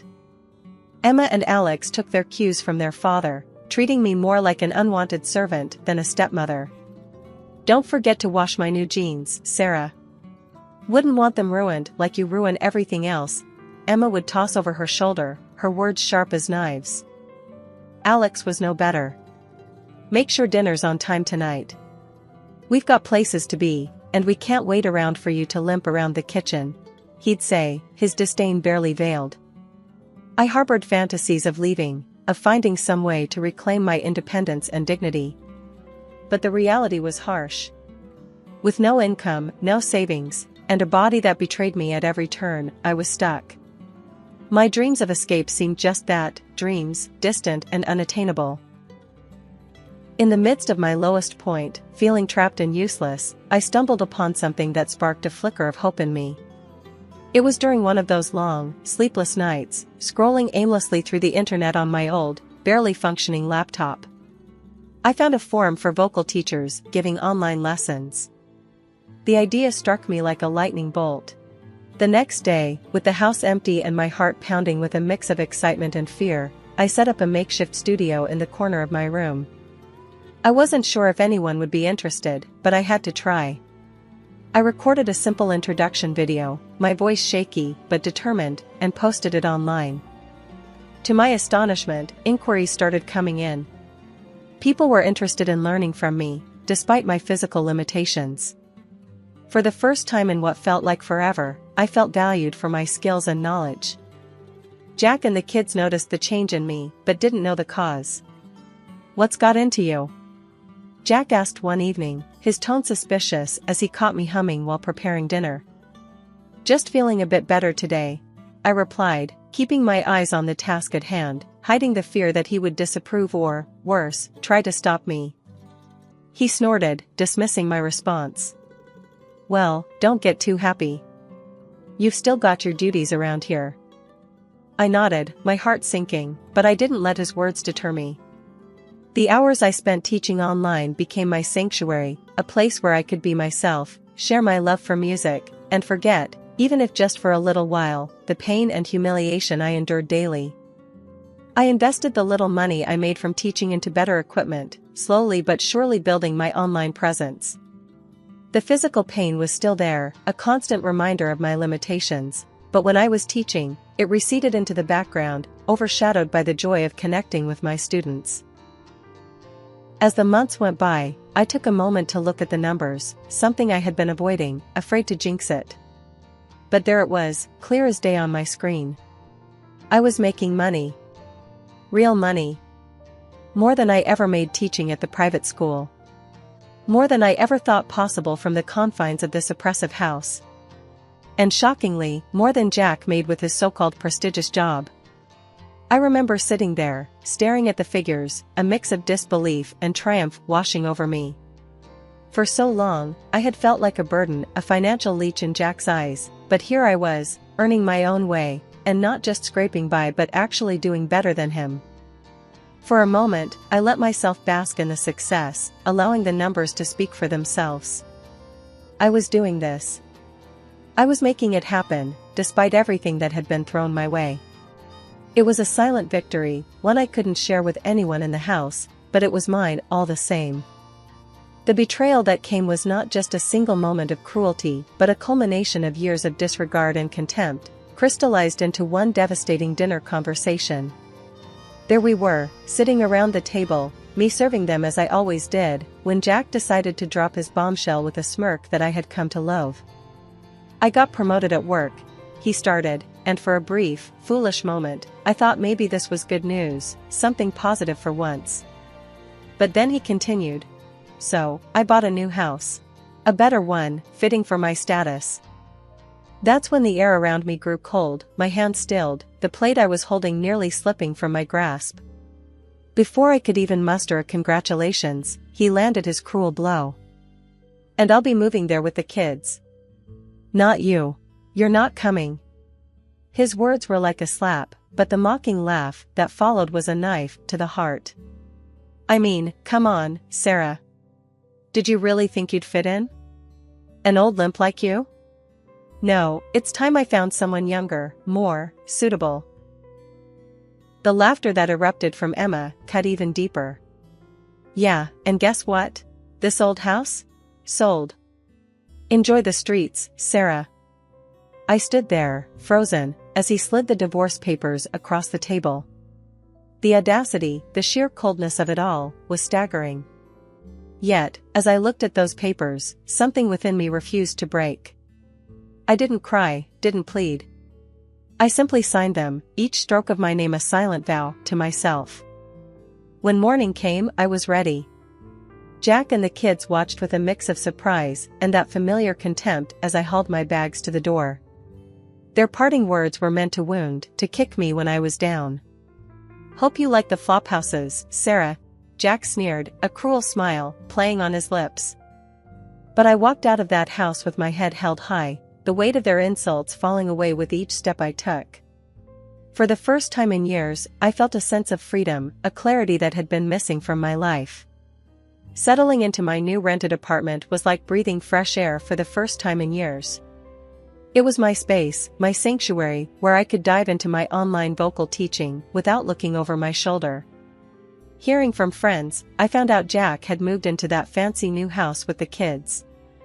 True to form, instead of being smart with the money from the old house, they blew it on all sorts of nonsense. Typical. That's when I decided to play my hand. Over the years, I'd saved voicemails and recorded moments of their verbal lashings, a dark library of the abuse I suffered. Without a second thought, I sent them off to Jack's boss. It felt like releasing doves into a storm, but these birds carried grenades. The call I got from Jack after was music to my ears, but not the kind I usually taught. "Sarah, what have you done?" he screamed into the phone, his voice a mix of rage and panic.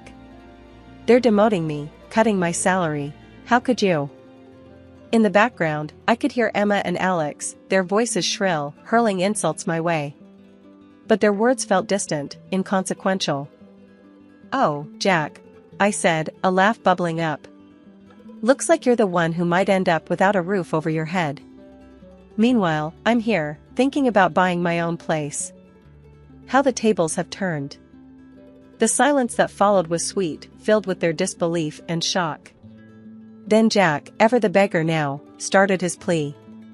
"Sarah, please, you have to help us. We could lose the house. The kids, think about the kids. We'll take you back, I swear.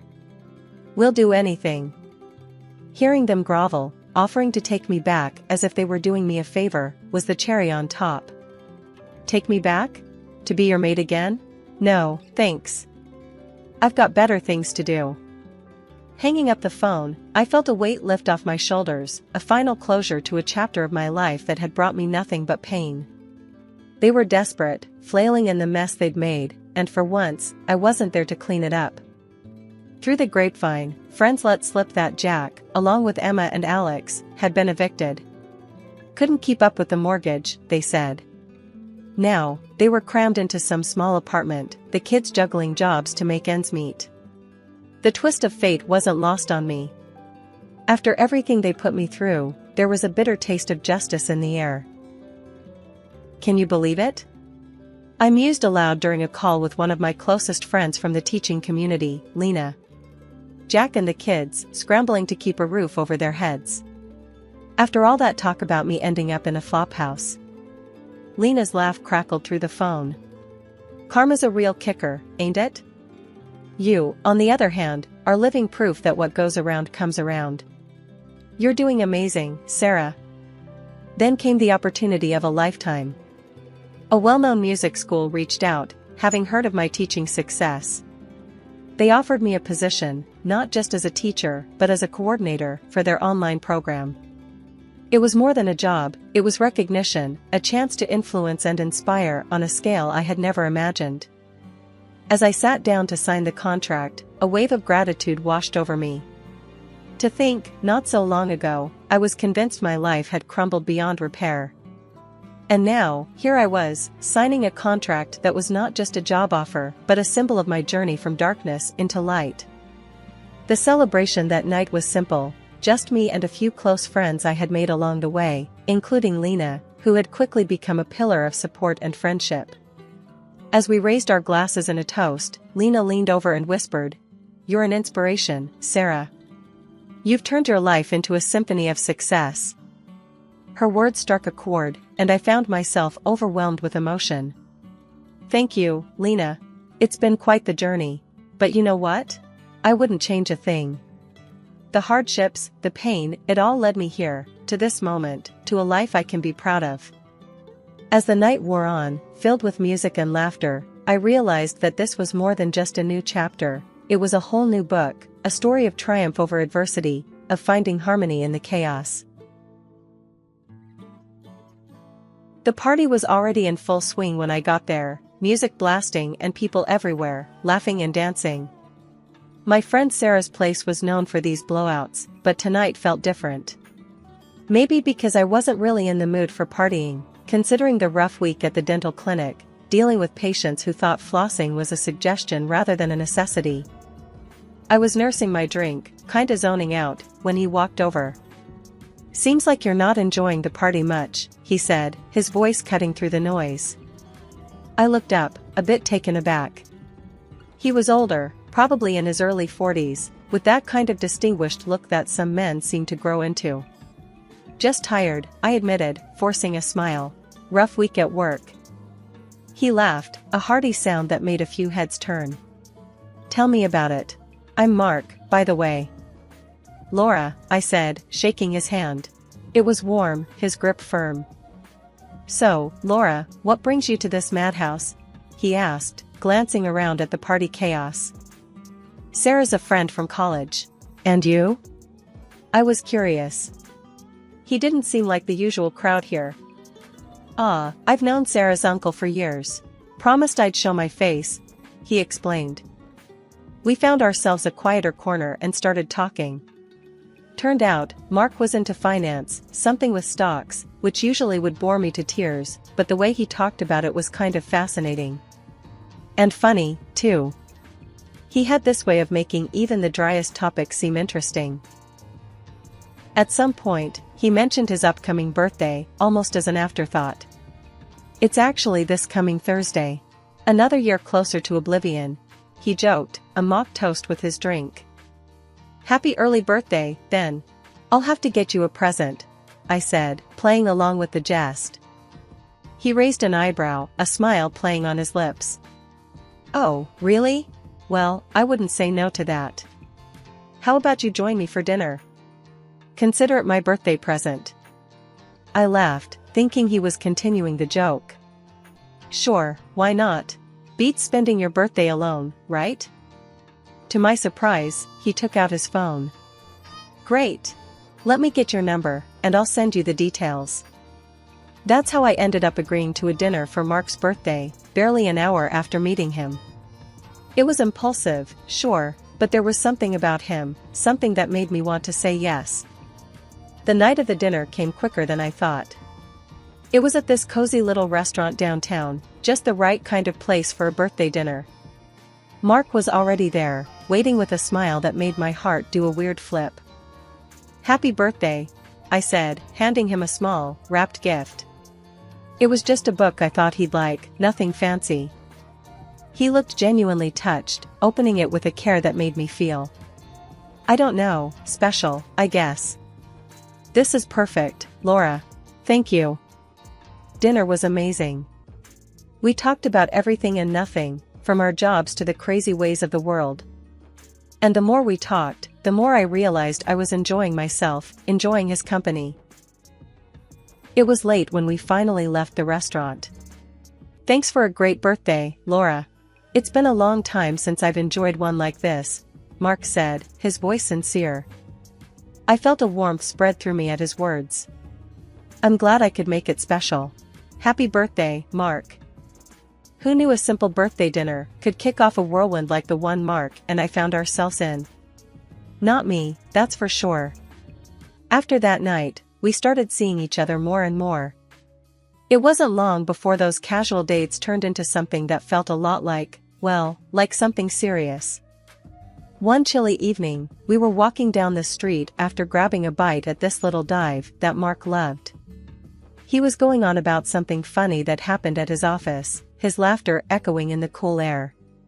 Suddenly, Mark stopped walking and turned to me, his expression serious all of a sudden. Laura, I've been thinking. Yeah? I prompted, a bit taken aback by the sudden shift in mood. I'm really happy with you. Like, really happy. And I was wondering. What do you think about us moving in together? He blurted out, his gaze fixed on me. I felt my heart skip a beat. Moving in together? That was a big step. Mark, I'm happy too, really happy. But don't you think it's a bit soon? I asked, trying to keep my voice steady. He took my hands in his eyes earnest. Maybe it is, but when something feels this right, why wait? I love you, Laura. And I want us to start building something together. His words sent a wave of warmth through me. Love. He'd said he loved me. And the crazy part? I realized I loved him too. Okay. I said, the word coming out in a whisper. Let's do it. Let's move in together. The smile that lit up Mark's face was worth any doubt or fear I might have had. From that night on, things moved quickly. We found a cozy apartment not too far from where I worked. Packing up my stuff and moving in with Mark felt like the start of a new chapter. It wasn't all smooth sailing, of course. Combining two lives into one space came with its fair share of bumps. Like the time I discovered Mark's insistence on keeping his ancient, ugly recliner right in the middle of our living room. I replied that in return I would put my neon pink flamingo lamp in the room. It was these little moments, these little compromises, that made us stronger, I think. We were figuring it out together, learning to give and take. Then came the talk of marriage. We were lying in bed one night, just talking about everything and nothing, when Mark suddenly turned to me. "Laura, marry me." It wasn't a question, more like a statement. No kneeling, no ring in hand, just him and me, and his words hanging in the air between us. I looked into his eyes, saw the love and the seriousness there, and knew my answer. "Yes, Mark. I'll marry you." The wedding was a small affair, just as we wanted. My parents, a few close friends, and of course, Alex, Mark's son. I could tell the kid wasn't thrilled about the situation, but he didn't kick up a fuss. Probably didn't want to upset his dad. Life with Mark was mostly smooth sailing, at least until the day he came to me with a request that threw me for a loop. "Hey, Laura, can we talk about something?" Mark asked one evening, looking a bit uneasy, which was unusual for him. "Sure, what's up?" I replied, setting down my book. His tone had already put me on alert. "It's about Alex," he began, pacing a little. "He's got this dream of starting a music band, and he's pretty serious about it." I nodded, encouraging him to continue. Music was a great outlet for teens, after all. "Well, he's short on cash for some equipment and stuff. I was wondering, could we help him out?" "He needs about $10,000, Mark finished, finally stopping to look at me. I almost choked on my tea. $10,000? That's a lot of money, Mark. I know, but it's for a good cause, right? It's his dream," Mark pressed, his eyes searching mine for some sign of agreement. I sighed, feeling a mix of emotions. On one hand, I wanted to support Mark and his son, but on the other, this was a huge amount of money. "Let me think about it, okay?" In the end, I agreed. Seeing Mark so hopeful and excited about helping his son was touching. But that was just the beginning. A few months later, Mark came to me again. This time, he seemed more anxious. "Laura, I hate to ask, but Alex needs more money for the band. Another $10,000, he said quickly, as if trying to get the words out before he could change his mind. I felt my frustration rise. "Again, Mark? We just gave him $10,000. Where is all that money going?" Mark's face fell, and he became defensive. "He's investing in his future, Laura. Don't you think it's worth it?" "I do, but it's a lot of money. We're not made of cash, you know," I replied, trying to keep my voice calm. The argument that followed was heated. Mark accused me of not caring about Alex's future, and I accused him of not being realistic. It ended with Mark storming out, leaving me alone and bewildered. He returned a few days later, apologetic but still insistent. "I'm sorry for blowing up, Laura. But it's important. To me, to Alex. Please." Torn between my love for Mark and my concerns about this seemingly bottomless pit of financial support for Alex's band, I agreed once more. But it didn't sit right with me. Then came the bombshell. Mark, looking more haggard and desperate than I'd ever seen him, asked for $30,000. "Mark, this is crazy. $30,000? What's going on? This isn't just about some band," I said, feeling my patience wearing thin. It's for a tour. They've got a real shot, Laura," he stammered, avoiding my gaze. "A tour? Mark, you can't expect me to believe this. We need to see some proof, something to show for all this money," I demanded, my voice rising. Mark exploded. "Why can't you just trust me, Laura? Why do you always have to make things so difficult? The fight that ensued was ugly, full of accusations and hurtful words. Mark threatened divorce if I didn't agree to give Alex the money. I was stunned. This wasn't the man I married. I asked for time to think, but what I really needed was answers. This situation felt wrong on so many levels, and I was determined to get to the bottom of it. First stop on my detective trail was the internet. I figured if Alex's band was legit, they'd have some kind of online presence. So, I hunkered down with my laptop, typed in the band's name Mark mentioned, and hit search. The results were as barren as a desert, nothing, zip, zilch. Not a single trace of a band that was supposedly on the brink of their big break. Feeling a mix of frustration and vindication, I headed over to Alex's Instagram. If there were any clues to be found, it had to be there. I scrolled through his feed, which was like flipping through a catalog of luxury. Fancy dinners, designer gear, you name it. But among the high-life snapshots, not a single pic hinted at a music career. No instruments, no rehearsal spaces, nothing. Baffled, I decided it was time for some expert advice. I dialed up Danny, a buddy from college who's now deep into the music scene, always on the pulse of the latest bands and trends. "Hey Danny, it's me," I started, trying to sound casual. "Quick question for you, ever heard of a band called?" I gave him the name Mark had fed me. There was a moment of silence on the line, then Danny's confused voice came through. "Never heard of them. And trust me, if they were making any waves, I'd know. Why? They any good?" I let out a sigh, a mix of disappointment and relief. "Nah, just came across the name. Thought I'd check. Thanks, man." Danny's curiosity was piqued. "You sure? I can do a bit more digging if you want." "No, it's okay. Really. I appreciate it, though," I said, before quickly changing the subject. We chatted for a few more minutes about nothing in particular, before hanging up. There I was, back at square one, but now armed with a bucket load of doubts, and no one to share them with. I didn't breathe a word of this to Mark. How could I? I didn't know whether he was in on this scam or just another pawn in Alex's game. Nah, this needed more digging, and until I had something solid, my lips were sealed. The moment had come to face the music, or, more accurately, the lack thereof. I perched in front of my computer, the green light of the webcam flickering to life. My finger hovered over the Skype icon before pressing it with determination. This wasn't just a call, it was a confrontation. Alex answered, his face filling the screen. He looked relaxed, maybe too relaxed, like he was about to schmooze more money out of me. He didn't know the storm that was coming. "Hey, Laura. What's up?" he started, all smiles. "Cut the crap, Alex. We're not playing this game anymore. There's no band, is there? No music, no gigs, just you, living it up on my dime." I shot back, not giving him an inch. He tried to keep his smile, but I saw it falter. "What are you talking about?" "Of course, there's a..."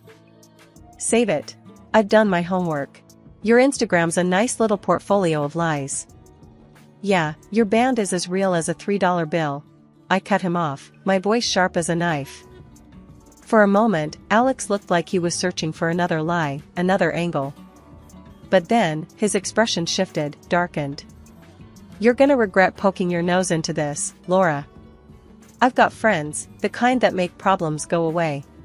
The thread hung in the air, a shadow passing over his face. My heart skipped, fear mingling with anger. But I wasn't about to back down. "Threats, Alex? Really? Here's something you should know, this call is being recorded. Every word. Think your friends can handle police heat?" Watching his bravado crumble was almost satisfying.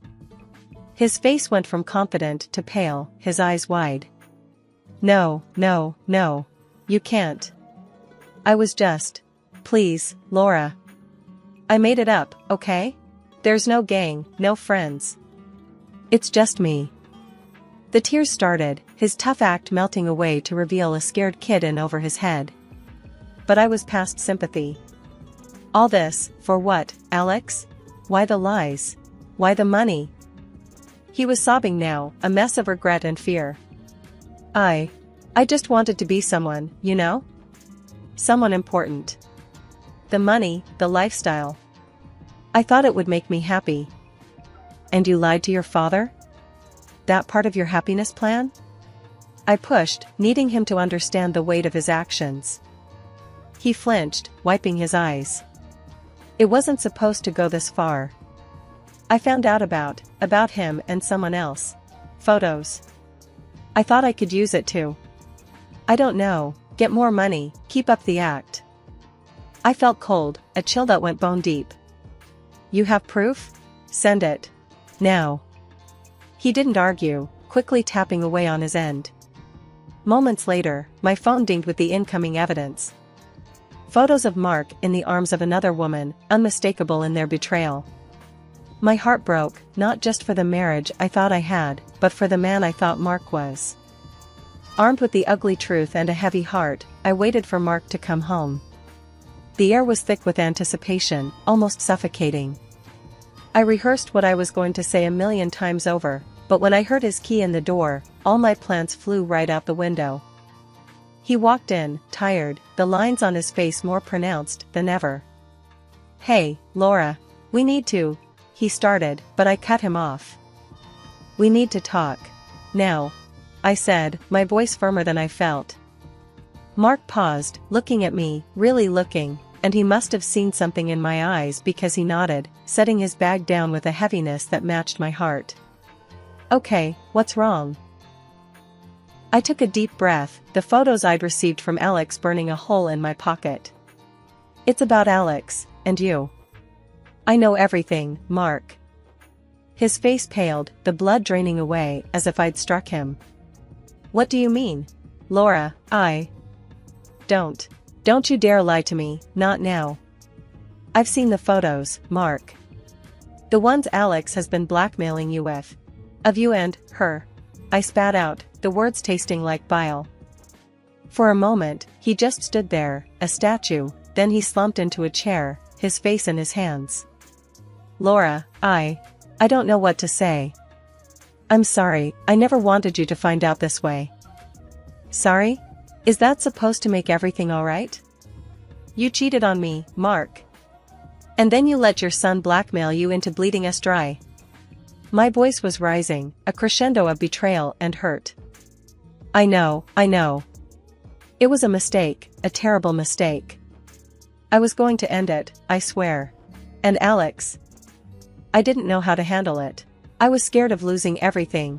He mumbled, his voice muffled by his hands. Losing everything? You've already lost it, Mark. You lost me the moment you decided to step out on our marriage. And for what? A fling? To feel young again? I was pacing now, the anger, the hurt, it was all bubbling up. I want a divorce.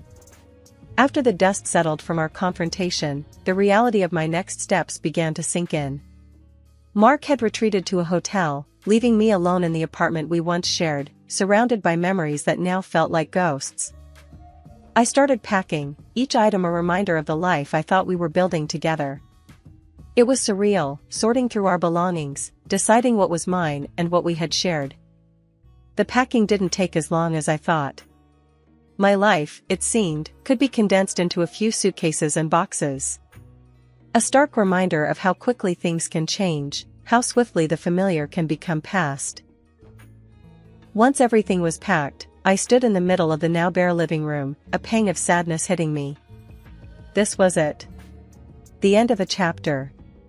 I took a deep breath, steeling myself for the next step, and called a taxi. Arriving at the rented place felt like stepping into another world. It was smaller, less personal, but it was a clean slate, a place without the shadows of betrayal. After paying the taxi driver, I hauled my things up to the apartment, the physical exertion a welcome distraction from the turmoil inside.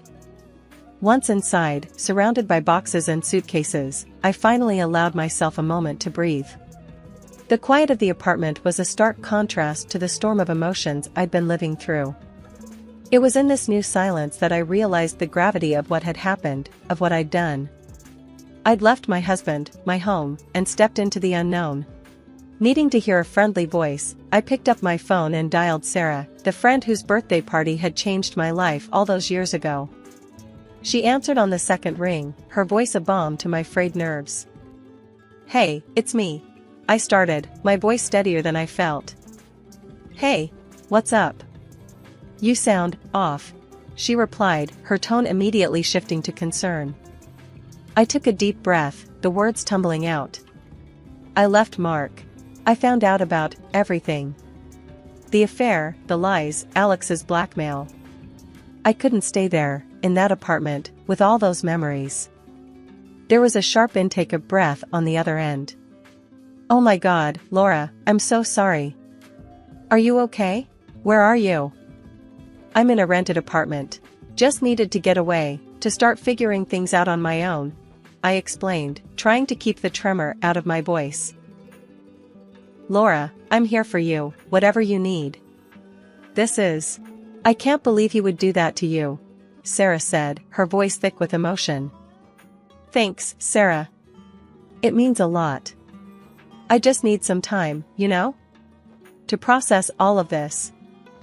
Hanging up, I felt a small sense of comfort, a reminder that despite everything, I wasn't completely alone. The first few weeks after leaving Mark were a blur of emotions and paperwork. The divorce proceedings were underway, a seemingly endless stream of signatures and legalities that felt both freeing and suffocating. The end of my marriage had sent ripples through my life, changing not just my future but Mark's as well. He's been having a rough time. The story got out, about the affair and the blackmail. It's affected his job, his reputation. It was a sobering thought, one that made me realize the depth of the fallout from our shattered relationship. In the days that followed, I threw myself into work and started exploring new hobbies, anything to rebuild the pieces of myself that had been lost in the turmoil. Slowly, I began to find joy in the little things, a coffee at a new cafe, a book that made me think, a jog in the park that cleared my mind. One afternoon, I decided to visit an art class, something I'd always wanted to try but never had the courage to do. There, covered in paint and laughing at my own lack of skill, I felt a spark of something new. It wasn't just about moving on from Mark, it was about rediscovering who I was without him. Just when I thought I was finding my new normal, my phone rang with a number I hadn't expected to see again, Alex's. "Hey." His voice came through, tentative, a stark contrast to the bravado and deceit that had marked our last exchanges. I hesitated, the old hurt flaring up for a moment, before I pushed it down. "Alex, what's up?"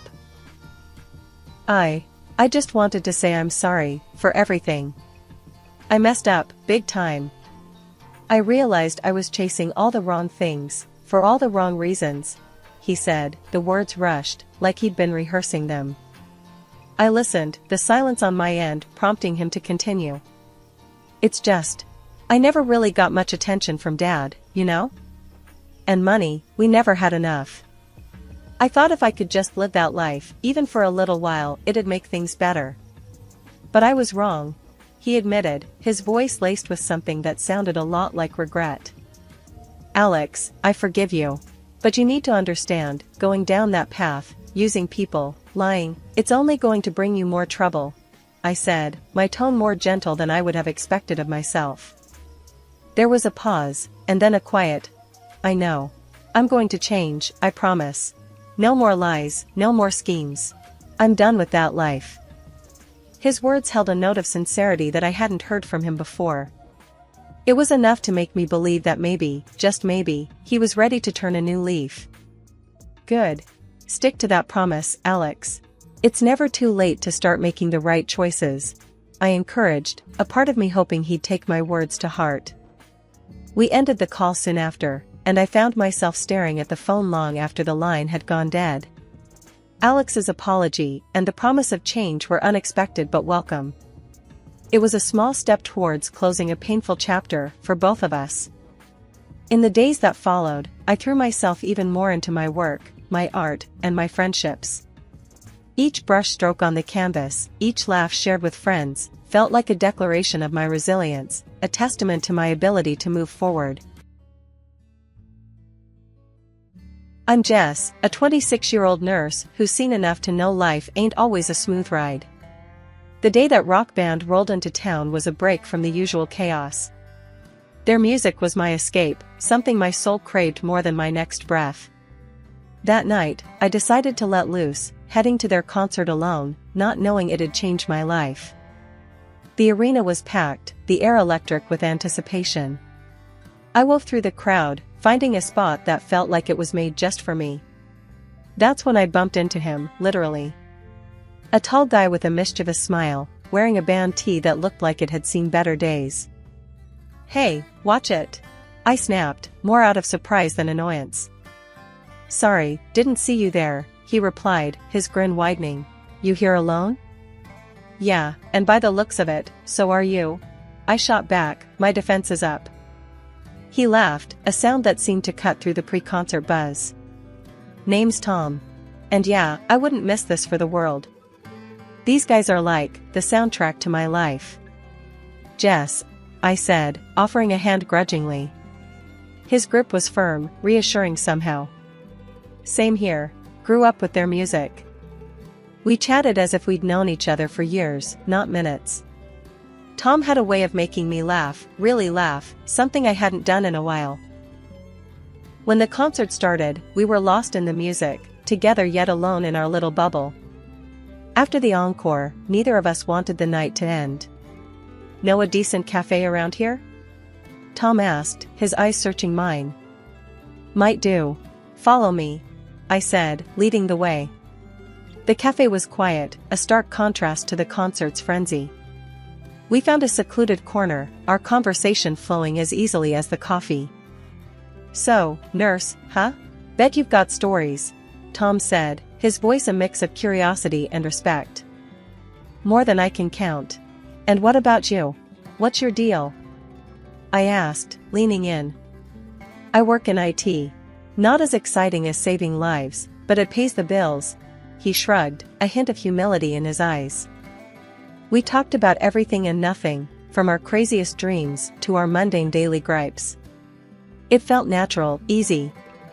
Before we knew it, hours had passed. "Should probably get going," Tom said reluctantly. "But I don't want this to be the last time we talk." "Me neither," I admitted, feeling a connection I couldn't quite explain.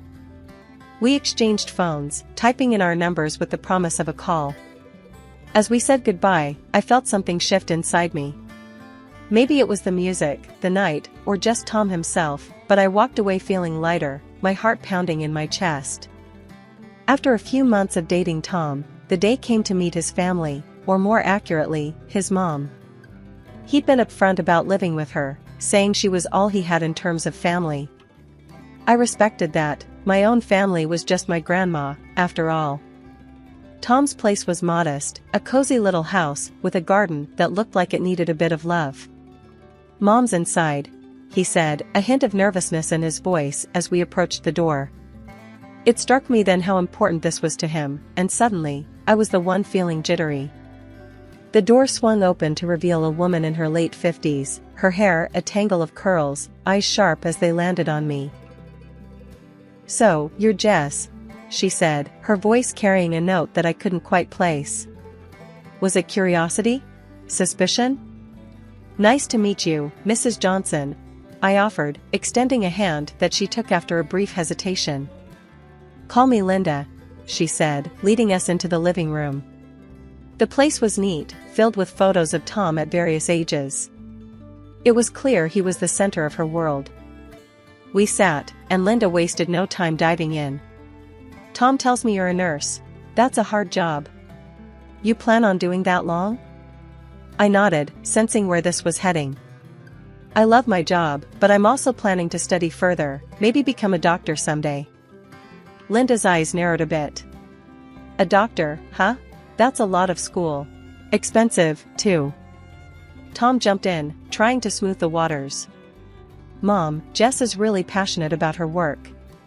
It's one of the things I admire about her." Linda turned her gaze to Tom, and then back to me, her expression softening slightly. "Tommy here has always been my rock. After his dad left, it was just the two of us. I've given everything to him, you know. I caught Tom's eye, a silent communication passing between us. I knew this was hard for him, torn between the two most important women in his life. Linda continued. I rely on Tom for a lot. He's been so good to me, giving me half his salary every month. It's only fair, after all I've sacrificed. The air in the room felt heavier, the tension palpable.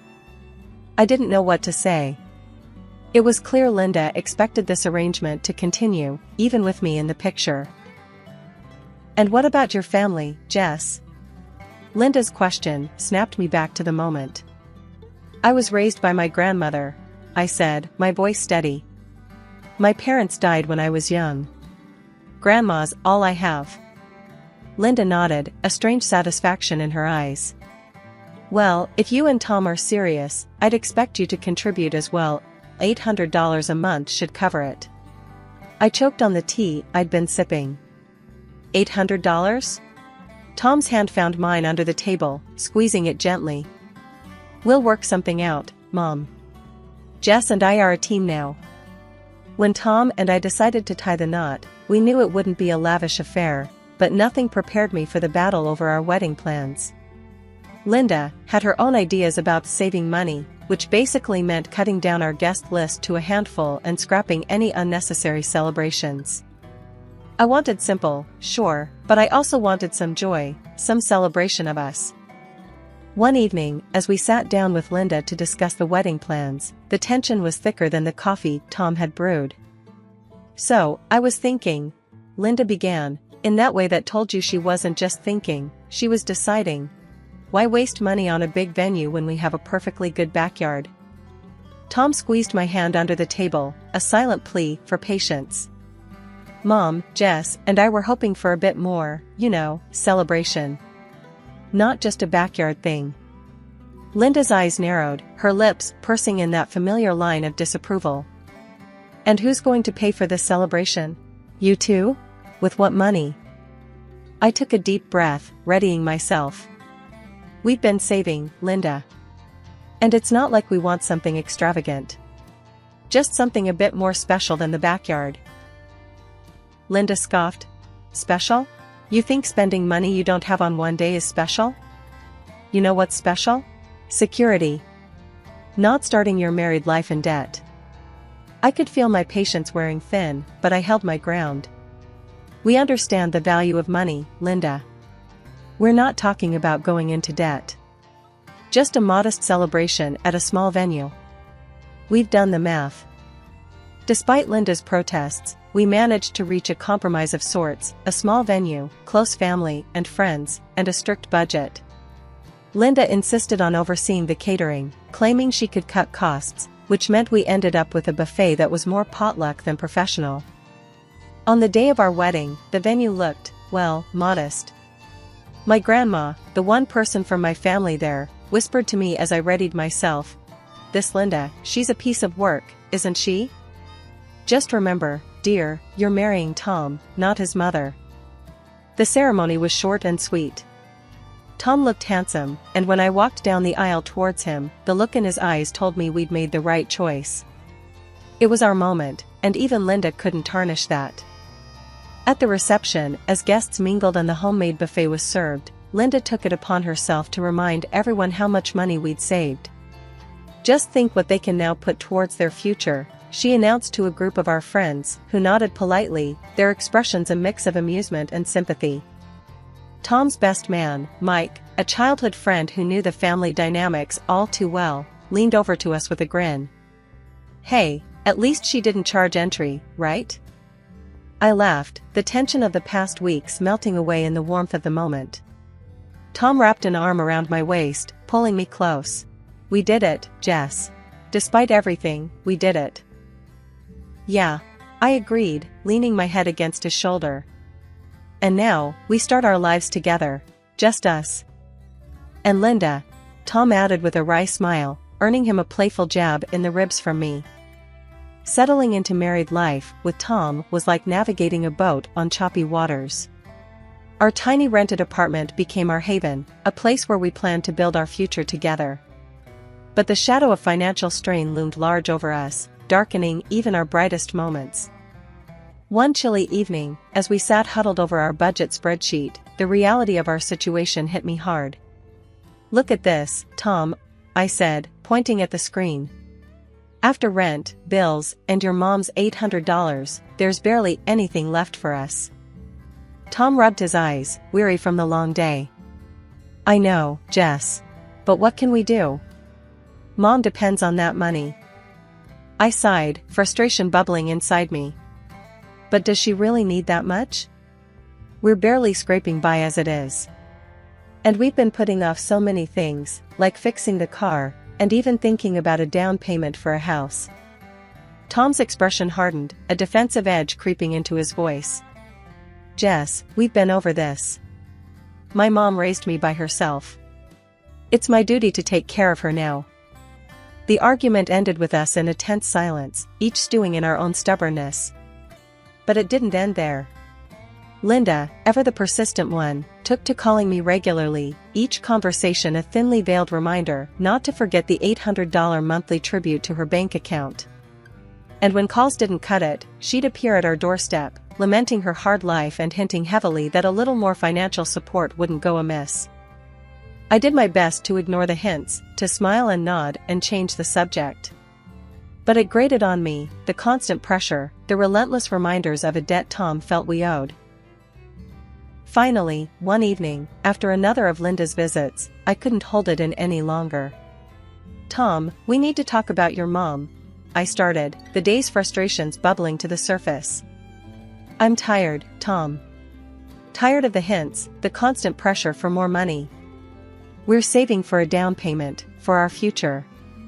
Can't she see that?" Tom's face went from puzzled to dark in seconds. "My mom is always right, Jess," he said, his voice icy. "You have no right to talk about her like that. She sacrificed everything for me." His words hit like a slap. "So what, our plans, our future, doesn't count for anything?" I shot back, anger rising. That was it. Tom shut down, walls up, and suddenly we were two strangers living in the same space. He wouldn't talk to me, not really. Our conversations dwindled to nothing, replaced by messages left on stickers on the fridge. "Need milk. Working late." The bare minimum of communication. One rare evening, when the silence felt a bit less oppressive, I decided to broach the subject, the words tumbling out of me before I could think better of it. "Tom, do you ever think about, us having kids?" Tom, who'd been half focused on some bills, looked up, his expression unreadable. "Kids? Jess, you know how Mom feels about that. She's already stretched thin with just us helping out." "Yeah, but it's not about her, is it? It's about us, what we want," I said, a hint of desperation creeping into my voice. Tom sighed, setting the bills aside. I know, but think about it. The money, the time. How are we supposed to manage all that? Plus, Mom, she's outright against it. Says it's too much expense, too much hassle." I felt a flash of anger, frustration. So, what? Her word is law now? What about what we want, Tom? What about our life together? The room went quiet again, the air thick with words we couldn't seem to say. Tom finally broke the silence. "I just don't think now's the right time, Jess. Maybe later, when things are better." The next day, Linda's unannounced visit threw gasoline on the already smoldering embers. "I heard you two talking about kids," she started, her tone accusatory as if the mere thought was an affront to her. "Yeah, so?" I said, my patience worn thin. Linda's eyes narrowed. "So, you think you can just bring kids into this mess? You can barely take care of yourselves. Where do you think the money for that will come from? Out of what you should be giving me?" Her words stung, not because they were true, but because of the blatant disregard for our autonomy, our desires as a couple. "It's our life, Linda. Our decision," I shot back, my voice firm. "Your decision? No, my son's decision. And he knows better than to make a foolish mistake like that," Linda countered, her voice rising. The argument spiraled from there, voices raising, words that couldn't be taken back flying between us. It ended with me saying something I'd never thought I'd have to. Maybe we shouldn't see each other for a while. This is too much. Linda left in a huff, and Tom, when he found out, sided with her. Our home felt more like a battleground, each of us entrenched in our positions, the idea of starting a family now a no man's land between us. It started with a phone notification that blinked innocently enough, but held a punch that knocked the wind out of me. Tom had transferred $1,000 to his mom this month, not the usual $800. My mind raced, confusion and anger swirling together. When I confronted him, his response was as cold as the look in his eyes. "It's my decision, Jess. It's for my mom," he said, his voice flat, leaving no room for discussion. "But we agreed on a budget, Tom. We have our own needs, our own plans. How could you just change that without even talking to me?" I shot back, my voice rising with every word. Tom shrugged, a dismissive gesture that stung more than I expected. "Things change. I don't have to consult you on everything." That was the moment I felt it, the crack in what I thought was solid, the betrayal of our partnership. But the worst was yet to come. Days later, a friend from work, Carrie, called me, her voice hesitant. "Jess, I hate to be the one to tell you this, but I think you should know." She trailed off, the pause heavy with dread. "What is it, Carrie?" I urged, a sinking feeling in my stomach. "I saw Tom's profile on a dating site. He even messaged me, not realizing who I was at first." "I'm so sorry," she finished, her voice a mix of sympathy and discomfort. My world stopped. The air left my lungs in a rush, and I felt dizzy. "Are you sure?" I managed to whisper, clinging to a thread of hope that it was all a mistake. "Yes, I'm sure. I can send you the screenshots if you want," Carrie offered, and true to her word, she did. The evidence was undeniable. There was Tom's picture, his profile, and the messages he'd sent, flirting, suggesting they meet up. The betrayal cut deep, a wound I wasn't sure could ever heal. When Tom came home that night, I was waiting, the screenshots glowing accusingly on my tablet. His reaction was one of shock, then anger, not at being caught but at being confronted. "What, you're spying on me now? Invading my privacy?" he exploded, the audacity of his anger almost laughable. "Spare me, Tom. How long? How long have you been doing this?" I demanded, my voice shaking with emotion. Tom's anger fizzled out, replaced by a resignation that was somehow worse. "I don't know, Jess. A while, I guess. I needed something else. Something more. More than me. More than us," I said, the reality settling in like a stone in my stomach. "Yeah, I guess so," he admitted, and with those words, the last of my hope evaporated. "I want a divorce," I said, the words tasting bitter on my tongue. Tom looked at me then, really looked at me, and for a moment, I saw a flicker of the man I married. But it was gone as quickly as it came, replaced by a cold indifference. "Fine," he said simply. "If that's what you want."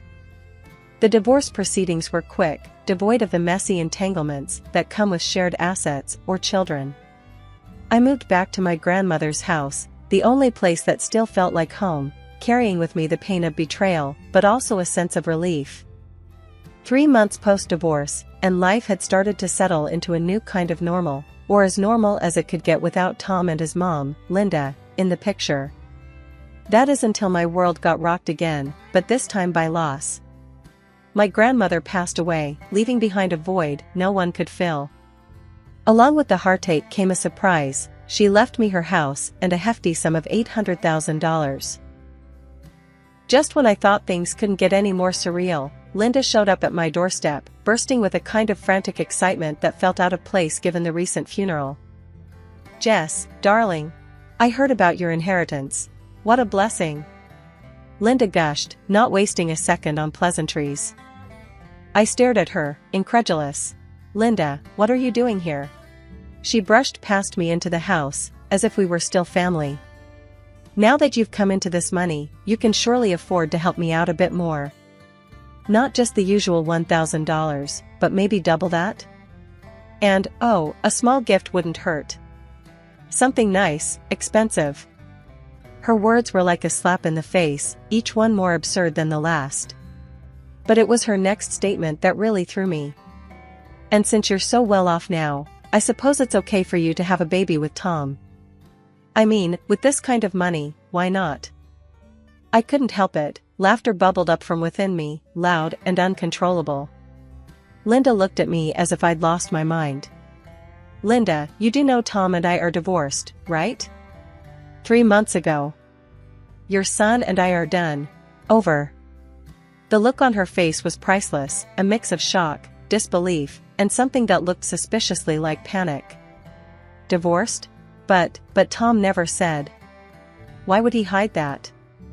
Maybe because he didn't want to crawl back to Mommy's house? Or maybe he thought you'd cut him off financially? I shrugged, the absurdity of the situation not lost on me. Linda fumbled for her phone, dialing Tom in a frenzy. The conversation was short and heated, her voice rising with every word until she finally hung up, her face pale. He said it's true. Said he didn't tell me because he wanted to maintain independence. Independence. Now he tells me this, when we could have been rich. Linda, it's time for you to go, I said, my patience wearing thin. She stood, defeated, but then, with a last-ditch effort, she turned to me. Jess, can't you reconsider? For the sake of the family? Tom made a mistake, but surely. I cut her off with another round of laughter. Linda, there is no family, not between me and Tom. And after everything, you really think I'd go back to him? Please, leave. One morning, as I sat in the kitchen with a cup of coffee, the sun casting gentle patterns on the table, there was a knock at the door. Hesitant, I approached, half expecting Linda or, worse, Tom, to be on the other side. Instead, I found an old friend from nursing school, Maya, her face bright with a smile that was both comforting and contagious. I heard about your grandma, Jess. I'm so sorry. And then I heard about, well, everything else, Maya said, stepping inside as I waved her in. We sat down, and over coffee, we caught up on life, on the turns mine had taken, and on her adventures since we last spoke. It was Maya who, after hearing my story, looked me dead in the eye and said, Jess, it's time. Time to move on, for real. You've got this chance, this freedom. What's stopping you from taking the leap? Her words struck a chord. I've been thinking, I started, my mind racing with possibilities. Maybe it's time to go back to school, like I always wanted. Get that degree, move into a field I'm passionate about. Yes. Maya clapped her hands, her excitement palpable. That's the spirit. Look, life's thrown you some curveballs, but you're still standing. And now you've got this incredible opportunity to do something just for you. The conversation with Maya lit a fire under me. It was the push I needed to finally make a decision, to move forward with purpose. I started researching programs that night, my heart set on advancing my career in a way I'd only ever dreamed of. But life has a funny way of testing you. Just as I was settling into this new chapter, Tom appeared on my doorstep one evening, looking every bit the man I once thought I knew. Jess, can we talk? He asked, a nervous edge to his voice I wasn't used to. I hesitated, a part of me curious, another part wary. All right, Tom. Talk. He shuffled uncomfortably, looking around as if searching for the right words in the air around him. I heard about your inheritance. And about what you're doing with it. Going back to school, that's great, Jess. I raised an eyebrow, crossing my arms. Thanks, Tom. Was there something else? He sighed, a deep, weary sound. I guess I just wanted to see if there was a chance for us. I've been doing some thinking, Anne. No, Tom, I cut him off, my voice firm but not unkind. There's no chance for us. Not anymore. I've moved on, really moved on. And you should too. As he turned to leave, I felt a weight lift, a final closure on a chapter that had dragged on too long. In the days that followed, I found myself more focused, more determined. I was building a life on my own terms, free from the expectations and disappointments of the past. My studies gave me a sense of direction, and my grandmother's inheritance allowed me the freedom to pursue my dreams without restraint. My first day at the company felt like walking into a storm, not knowing if I'd make it out. The place buzzed with energy, folks rushing about with papers, phones glued to their ears, and the clack of keyboards nonstop. There I was, in my new blazer, trying to blend into the chaos, feeling like a sheep lost in the city. "Hey, you must be the new manager." "I'm Mark, head of the department." "You got a name, or should I just call you Newbie?" A voice cut through the noise, pulling me back to reality. I turned to face him, Mark, the guy I heard so much about. Tall, with a smirk that probably got him in and out of trouble, and eyes sharp as knives. "I'm Julie," I replied, trying to sound more confident than I felt. "And I'd prefer Julie over Newbie."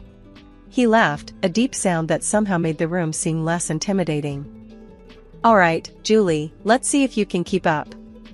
This place waits for no one. You ready to dive in, or you gonna stand there looking scared?" His blunt words stung a bit, but I knew this was the real deal. No sugarcoating, no hand-holding. I was here to make a mark, not to be coddled. "I'm ready. Just show me where to start." Mark's smirk turned into a slight smile, one that said he might have underestimated me. "Come on, then. I'll show you the ropes. But don't expect me to go easy on you. You'll have to earn your keep here." As we walked through the maze of desks and buzzing lights, Mark rattled off names and projects, his words a rapid fire that I struggled to catch. "And another thing, don't expect everyone to play nice. This isn't kindergarten. It's a battlefield. You got the guts for it?" I nodded, feeling the weight of his gaze. "I didn't come here to play. I'm here to work and to win." "Good answer. Let's see if you mean it." Mark led me to my new office, a small space with a window overlooking the city. It wasn't much, but it was mine. The days that followed were a blur of meetings, deadlines, and learning curves steep enough to give anyone vertigo. Mark was relentless, always pushing, always demanding more. But behind the tough exterior, I caught glimpses of something else, a teacher, maybe even a friend. "Julie, this report looks like it was written by a 5-year-old. Do it again," Mark would say, tossing the papers on my desk without a second glance. "Or, you're gonna let Johnson talk over you like that? Stand up for your ideas, or they'll walk all over you." It was tough love, the kind that grated but also grew on you. Mark wasn't just teaching me about the job, he was showing me how to survive in a world where you're only as good as your last success. One evening, after the office had emptied and the city lights danced in the darkness, Mark knocked on my office door, a couple of beers in hand. "You did good today, Julie. Didn't think you had it in you to stand up to Johnson like that." I took the beer, our fingers brushing slightly. "Thanks, Mark. Means a lot, coming from you." We sat in silence for a moment, the city's hum a backdrop to our thoughts. "This place can chew you up and spit you out if you're not careful," Mark said, his voice softer than I'd ever heard. "But you, I think you might just make it." "Because of your tough love?" I teased, taking a sip of the beer. He chuckled, leaning back in his chair. "Maybe. Or maybe you're just as stubborn and hard-headed as I am." As the weeks turned into months, Mark and I found ourselves tangled in something more complicated than mentorship. Our after-hours chats turned into dinners, and those dinners turned into more. We knew the stakes, office romances were a big no-no, a taboo that could cost us both our jobs. But the heart wants what it wants, doesn't it? "Julie, we're playing with fire here," Mark would whisper, his voice heavy with a mix of desire and caution, after one of our secret meetups. "I know, but I can't help it," I'd respond, my heart racing, feeling the thrill and the danger all at once. "Let's just keep this between us. No one has to know." And so, our secret affair began. We became experts at hiding our feelings in the daylight, saving them for the shadows where we could be ourselves, if only for a moment. The risk made everything more intense, but it was a game of Russian roulette. Every stolen kiss, every whispered promise, was a bullet in the chamber, and we were both playing with the trigger. Life's funny, you know? One minute, you're sneaking around, trying to hide your love like it's some kind of contraband, and the next, you're facing a moment that could change everything. That's exactly how it went down with Mark and me. It was a Thursday evening, the kind of evening that didn't seem special until it suddenly was. We were at my place, a modest apartment that had become our little sanctuary away from the prying eyes of the world. The air was filled with the smell of the spaghetti I had cooked, a simple dish, but Mark swore it was the best he'd ever had. "Julie, you know, this sneaking around is getting old," Mark said out of the blue, his fork pausing mid-air. His voice was casual, but his eyes were anything but. I chuckled, thinking he was about to crack a joke. "What do you suggest, a billboard announcing Mark and Julie's love shack?" He didn't laugh. Instead, he put his fork down and took my hand, his touch sending a familiar thrill up my arm. "I'm serious, Julie. I've been thinking. Why don't we just make this official? Marry me, Julie. Let's stop hiding." The words hit me like a bolt of lightning. Marry him? Was he serious? My heart started racing, and a part of me wanted to say yes, before my brain could catch up. But then, reality kicked in. "Mark, you know we can't. The company." "Screw the company," he cut in, his usual calm replaced with a passion I hadn't seen before. "I love you, and I'm tired of pretending like you're not the most important part of my life. We'll figure it out. We always do." His words, so raw and honest, melted any reservations I had. How could I say no to a man who was willing to risk it all for us? "Yes," I whispered, the word barely making it out, before Mark pulled me into a kiss that sealed our promise. The next day was a whirlwind. We knew we had to face the music and tell our boss about our decision. The company had strict rules about relationships in the workplace, and one of us would have to leave. But at that moment, nothing felt impossible as long as we were together. "Mr. Reynolds, we have something to tell you," Mark started, his hand gripping mine under the table as we sat across from our boss in his imposing office. Mr. Reynolds looked up from his paperwork, his gaze sharp. "I'm listening." Mark squeezed my hand, a silent source of strength, and then laid it all out. "Julie and I are getting married. We know the company's policy, and we're prepared to deal with the consequences." Mr. Reynolds didn't seem surprised. If anything, he looked like a man who had seen it all. "I appreciate your honesty. You know the rules. One of you will have to resign." Mark was quick to lay down how it was going to be, his voice firm, brooking no argument. "It's going to be Julie who resigns. I've got the career and the salary that we need to keep things going strong. She'll stay home, take care of our future." I didn't say anything at first, the weight of his words sinking in. Part of me wanted to argue, to say we should find another way. But then, the resolve in Mark's eyes told me this was the decision he believed was best for us. "All right," I said finally, my voice steady. "If that's what we've decided, then I'll resign." The ride back from Mr. Reynolds' office was quiet, both of us lost in our thoughts. Mark kept trying to reassure me, saying it was for the best, but the silence between us spoke volumes. "Julie, you know this is the right move, right? My job's the stable one. It just makes sense," Mark finally said, breaking the silence as we stood at the door of our shared future. I looked up at him, searching his face for any sign of doubt. But all I saw was certainty. "I know, Mark. It's just a big change, that's all. But we'll make it work. We always do." The honeymoon phase in our suburban home didn't last long. At first, it was all laughter and shared dreams, but then the atmosphere started to change, and not for the better. Mark began to show a side of him I hadn't seen before, a side that expected everything to be just so, perfect and without a single flaw. One evening, as I was trying to get dinner ready after spending the day cleaning the house, Mark came home early. The house smelled like the roast I had in the oven, and I thought it would cheer him up. I was wrong. "Julie, what's this?" Mark's voice cut through the quiet of the kitchen, sharp and cold. I turned to see him holding a plate with a slight frown. "It's dinner, Mark. I tried a new recipe I thought you'd like," I said, trying to keep my voice steady. The tension in the air was thick enough to slice.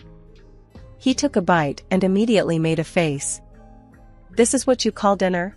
It's bland. Can't you do anything right?" He dumped the plate into the trash with a clatter that made me jump. I felt a sting of tears in my eyes, but I fought them back. "I'm sorry, Mark. I'll make something else," I murmured, turning back to the stove, my hands shaking slightly. "No, forget it. I'm not hungry anymore." His words were a dismissal, and he stormed off to the living room, leaving me alone with my failed dish and a sinking heart. But it didn't stop there. Mark's demands grew by the day. If a shirt wasn't ironed to his liking, it ended up thrown on the floor. If he found a single speck of dust, he'd make a show of wiping it up with his finger and then wave it in front of my face. "What do I keep you around for if you can't even keep the house clean?" he'd say, and each word felt like a slap. One night, he came home late to find me asleep on the couch, waiting up for him. The TV was still on, a low hum in the quiet room. He woke me up, not gently, but by snatching the blanket away. "Why are you sleeping? The house is a mess," he barked, his eyes scanning the room for any sign of disorder. I rubbed my eyes, confused and tired. "Mark, it's 2 a.m. What mess are you talking about?" He didn't answer, just stomped off to our bedroom, leaving me to wonder what I had missed. The next morning, I found a list on the kitchen counter, items he expected to be done by the time he got back. It was like living with a ticking time bomb, never knowing what would set him off next. I tried to talk to him about it one evening, tried to understand where all this was coming from. "Mark, can we talk? It feels like you're always angry with me. What's going on?" He just looked at me, cold and distant. "There's nothing to talk about. I work all day, and I expect to come home to a clean house and a decent meal. Is that too much to ask?" "But I'm trying my best," I said, my voice barely above a whisper. "Clearly, your best isn't good enough." And with that, he left the room, leaving me standing there, feeling smaller and more alone than ever. My attempts to stand up for myself didn't go unnoticed, but they sure didn't go unpunished either. After one particularly heated argument where I dared suggest a divorce, thinking maybe the threat of it would shake him up, he retaliated in a way I hadn't expected. "You want to play tough, Julie? Fine. Let's see how you manage without access to the bank accounts," Mark spat out, his face twisted in anger. The next day, I found out he wasn't bluffing. My card was declined at the grocery store, leaving me mortified and empty-handed. When I confronted him about it, his response chilled me to the bone. "Learn your place, Julie. You don't threaten me. You need to understand who's in charge here." Stuck in a house with dwindling supplies, I felt my independence slipping away. Mark carried on as usual, unaffected, dining out for lunch and dinner, while I was left to scrounge around for whatever was left in the pantry. Feeling desperate, I broached the topic of divorce again, hoping maybe this time it would bring some sense into him. Surprisingly, it did, but not in the way I expected. "Divorce? Are you out of your mind? Do you have any idea what that would do to my reputation?" he hissed. Yet, the day after that conversation, Mark did a complete 180. He came home with flowers, something he hadn't done since our early days, and even arranged a romantic dinner at home, just for the two of us. For a moment, I let myself believe that maybe, just maybe, this was the turning point. Maybe he realized what he stood to lose. Maybe this was him trying to make amends. But like a mirage, that hope vanished as quickly as it appeared. The gentle, attentive man who brought me flowers was gone, replaced once again by the cold, demanding stranger I'd come to live with. It was a cruel game of emotional whiplash, one that left me more confused and isolated than ever. Mark's parents, bless their hearts, saw none of this. To them, we were the picture-perfect couple, living out a suburban dream. Whenever they came around, I played the part, smiling and nodding, while Mark played the doting husband. But heaven forbid I slip up, show a crack in the facade. The consequences, as Mark liked to remind me, were swift. One night, after his parents left from one of their visits, Mark decided my performance hadn't been up to par. "You could have been a bit more enthusiastic tonight.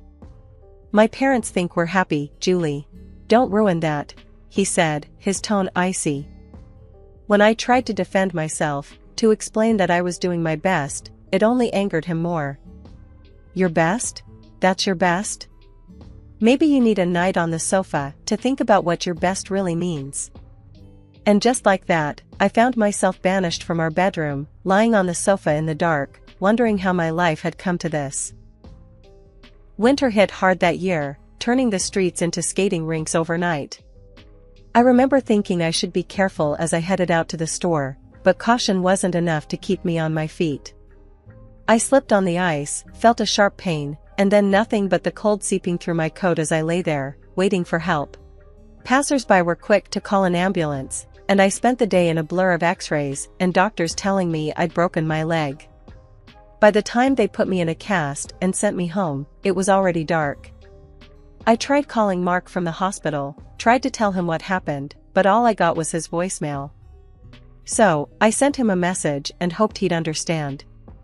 The taxi dropped me off at our house, and I hobbled to the door, leaning heavily on my crutches. The moment Mark opened the door, I knew something was wrong. His face was twisted in anger, not concern. "Where have you been? I come home to no dinner, and you're nowhere to be found," he barked, before even greeting me. I was in shock, pain throbbing through my leg, as I tried to explain. "Mark, I broke my leg. I've been in the hospital all day. Look." I lifted the edge of my coat to show him the cast, thinking surely this would soften his anger. But it didn't. "Excuses, Julie. Always excuses with you. A broken leg is no reason for laziness," he snapped back, as if my injury was a personal inconvenience to him. Tears pricked my eyes, not just from the pain but from the utter disbelief. "Mark, I can't cook or clean properly like this. Maybe we could hire an au pair, just for the 3 months until I'm better?" His response was a laugh, short and bitter. "Spend my money because you can't do your duties? No way. You'll just have to manage." And just like that, I was left to fend for myself. Cooking was a nightmare, each step a new level of pain. Cleaning was even worse, trying to balance on crutches while wiping down surfaces and sweeping floors. Mark watched me struggle every day, offering no help, only criticism if something wasn't up to his standard.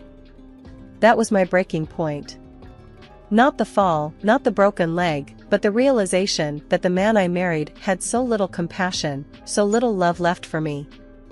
I was more than just hurt, I was broken, not just physically, but deep down where it mattered most. It was a day like any other, or so I thought, hobbling around on one leg, trying to keep the house up to Mark's impossible standards. The pain was a constant companion, but on that day, it was overshadowed by a growing sense of defiance. I'd reached my limit, fed up with the way Mark treated me, especially after the incident with the trash. I'd forgotten to take it out, a simple mistake, but Mark turned it into a spectacle. He came home, saw the full trash can, and without a word, dumped it right there on the floor next to me. "Clean it up," he ordered, his voice cold as ice. I did as he said, fighting back tears, the pain in my leg burning with each step I took to tidy his mess. That night, I couldn't sleep, thoughts racing through my head. By morning, my decision was made. I confronted him with divorce papers, my hand trembling, but my resolve firm. Mark just laughed, a sound that made my blood boil. "You think you can scare me with divorce?" he scoffed, taking the papers, but not looking at them. "This time I'm not scaring you, Mark. I'm serious," I said, meeting his gaze, trying to convey just how much I meant it. His laughter stopped, replaced by a smirk. "Fine, I'll sign them. But let's do this properly, go to a lawyer in the city." I should have known it was too easy, too smooth. But I was desperate to be free, to end this nightmare. So, I agreed, and we drove together. Halfway there, on the highway, he pulled over, mumbling some excuse about the wheel needing air. "Get out for a sec," he said. I trusted him. I got out. And then, before I could even realize what was happening, he drove off, leaving me there, alone and stranded with my broken leg in the biting cold. Panic set in, but I had to act. I called him, using the recording function on my phone, because I needed evidence, proof of this cruelty. "Mark, come back. This isn't funny," I said, my voice shaking from cold and fear. His laughter crackled through the phone, icy and sharp. "Facing the consequences of your decision, Julie. You want to be independent? Solve this yourself." And then he hung up. I was left standing there on the side of the road, cars whizzing by, my heart sinking. Betrayed, abandoned, but most of all, determined. That's when a car pulled up. To my surprise, it was my former boss, Mr. Reynolds, who also happened to be Mark's boss. His brow furrowed in concern as he rolled down the window. "Julie, what on earth are you doing out here, especially in this condition?" he asked, his voice laced with worry. I hesitated, not sure where to start or how much to share. But then, the floodgates opened. I told him everything, how Mark had been treating me, the accident, and finally, how he left me stranded on the side of the highway with a broken leg. The words poured out, raw and unfiltered. Mr. Reynolds' expression darkened with each word I said. "This is unacceptable, Julie. Get in the car. We're going to sort this out," he said, his tone leaving no room for argument. He drove me to his office, offering me a hot coffee that warmed my hands, but couldn't touch the chill in my bones. After I settled in, he excused himself for a moment. I didn't know what he planned, but I trusted him. He returned shortly, mentioning he had invited Mark over under the guise of an urgent meeting. When Mark walked in and saw me, his face went white as a sheet. "Julie? What?" "Sit down, Mark. We have a lot to discuss," Mr. Reynolds interrupted, his voice calm but with an edge that made Mark comply without a word. Mr. Reynolds didn't mince his words. "Mark, I've been informed of your behavior, both as a husband and indirectly as an employee. It's inexcusable. I can't have someone who exhibits such cruelty on my team. You're fired." Mark tried to defend himself, throwing a panicked look my way. "Julie, tell him you're exaggerating. This is just a misunderstanding." That's when I played the recording of our last conversation, the one where he laughed after abandoning me on the highway. The room fell silent as my voice and Mark's laughter filled the space. There was nothing left for him to say. He knew it, I knew it, and Mr. Reynolds knew it. Mark left the office, head hung low, the finality of the situation settling around us like a heavy cloak.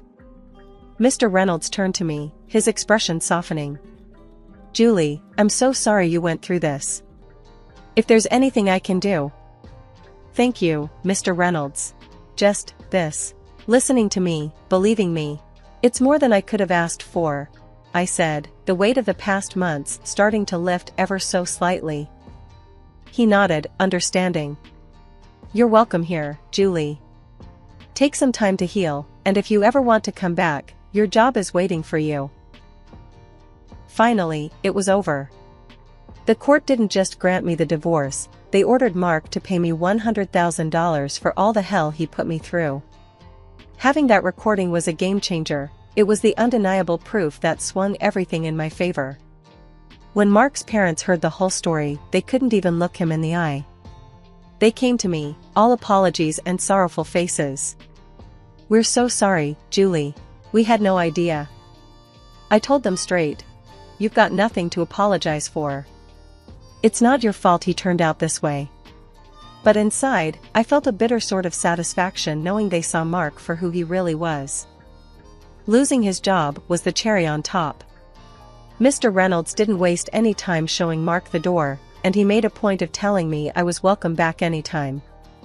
So, I went back to work, back to something resembling a normal life. It felt good, walking into the office, knowing I'd stood my ground and came out the other side stronger. With the divorce settlement, I rented a cozy apartment, a little place just for me. It wasn't just a new home, it was a fresh start, a place where the shadows of my marriage to Mark couldn't reach me.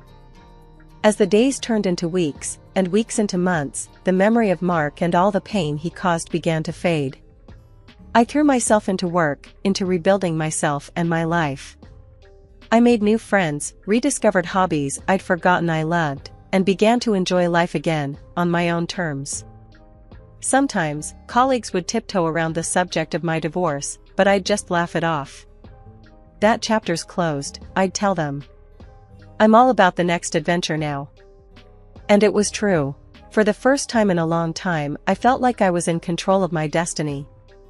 Mark had tried to break me, but in the end, he was just a footnote in my story, a bad memory fading into insignificance. Hey there, I'm Ellie. Now, I ain't much for beating around the bush, so I'll just dive right in. I'm 26, a web designer by trade, and up until the point this whole mess started, I was pretty much your run-of-the-mill kinda girl.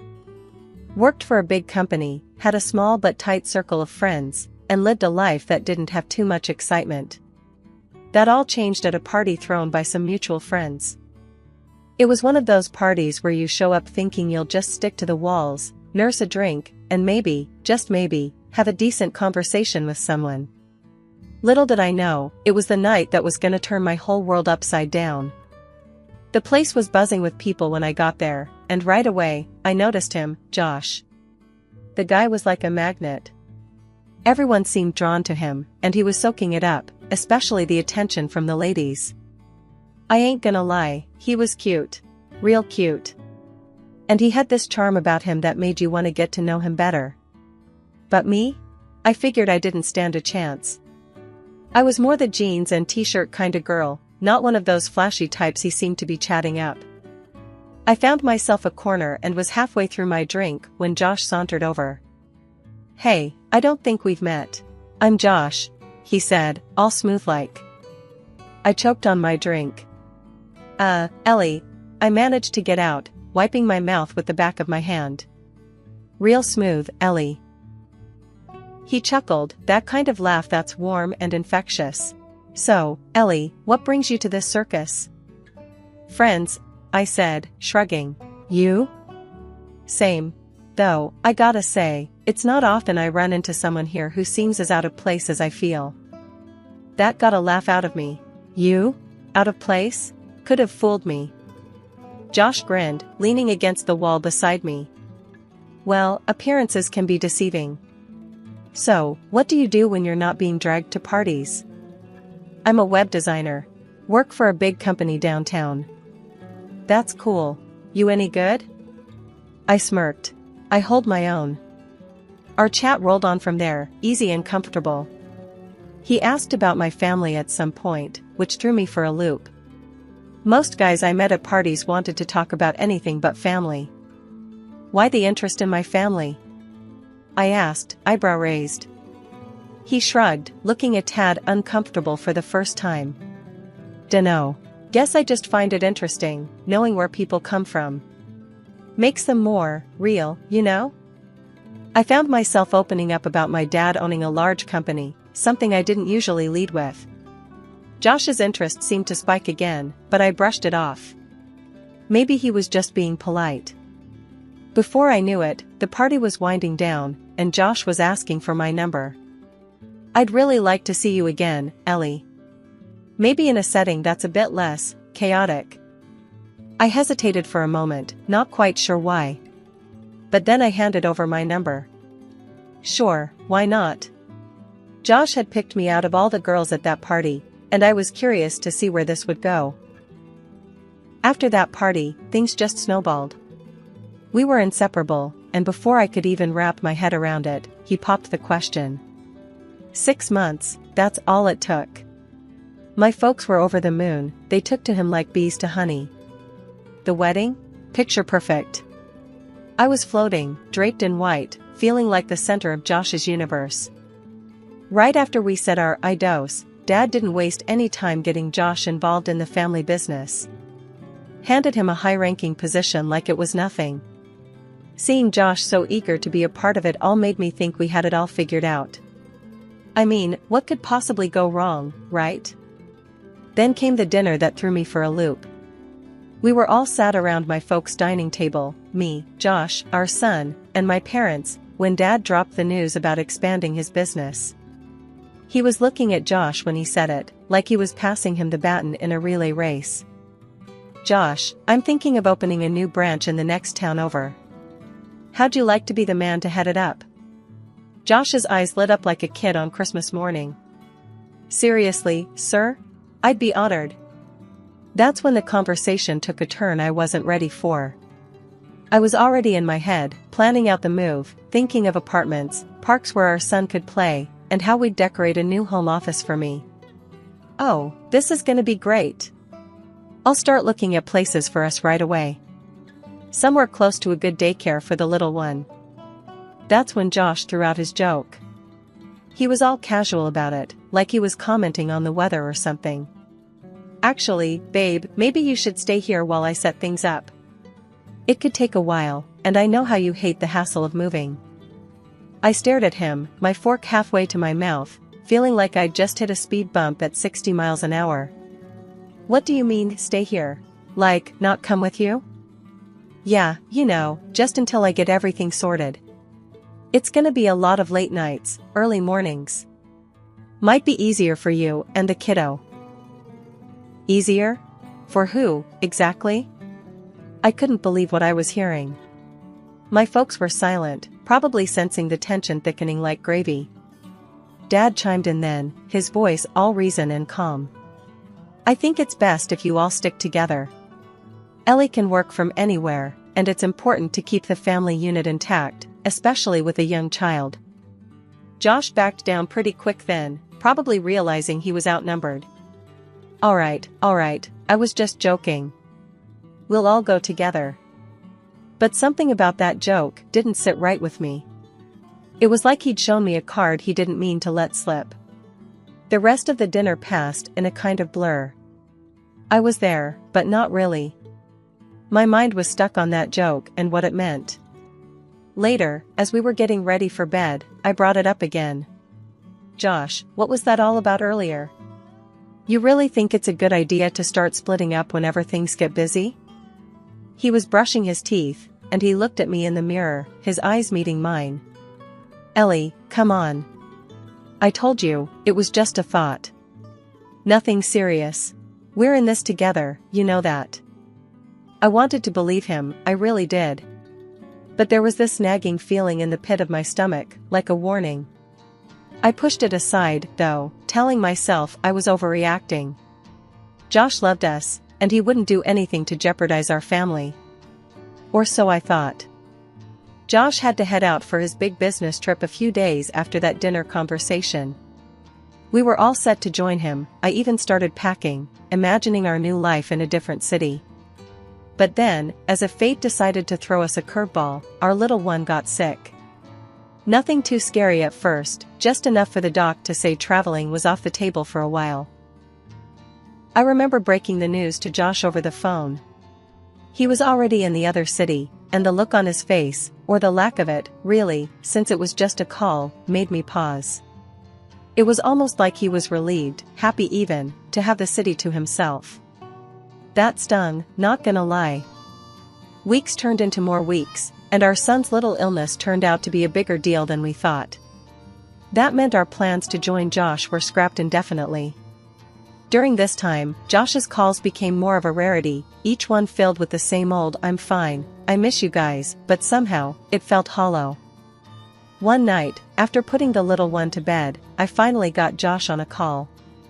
"Hey, you," I started, trying to keep the worry out of my voice. "We miss you around here. How's everything going?" There was a pause, a bit too long for comfort, before Josh replied, "Oh, hey, babe. Yeah, everything's busy, you know? This new branch is eating up all my time." I frowned, pacing the living room. "I get that. But you know, a quick call wouldn't kill you." The kiddo keeps asking about you. Another pause, then, I know. I'm sorry. It's a lot right now. That hit me wrong. A lot right now?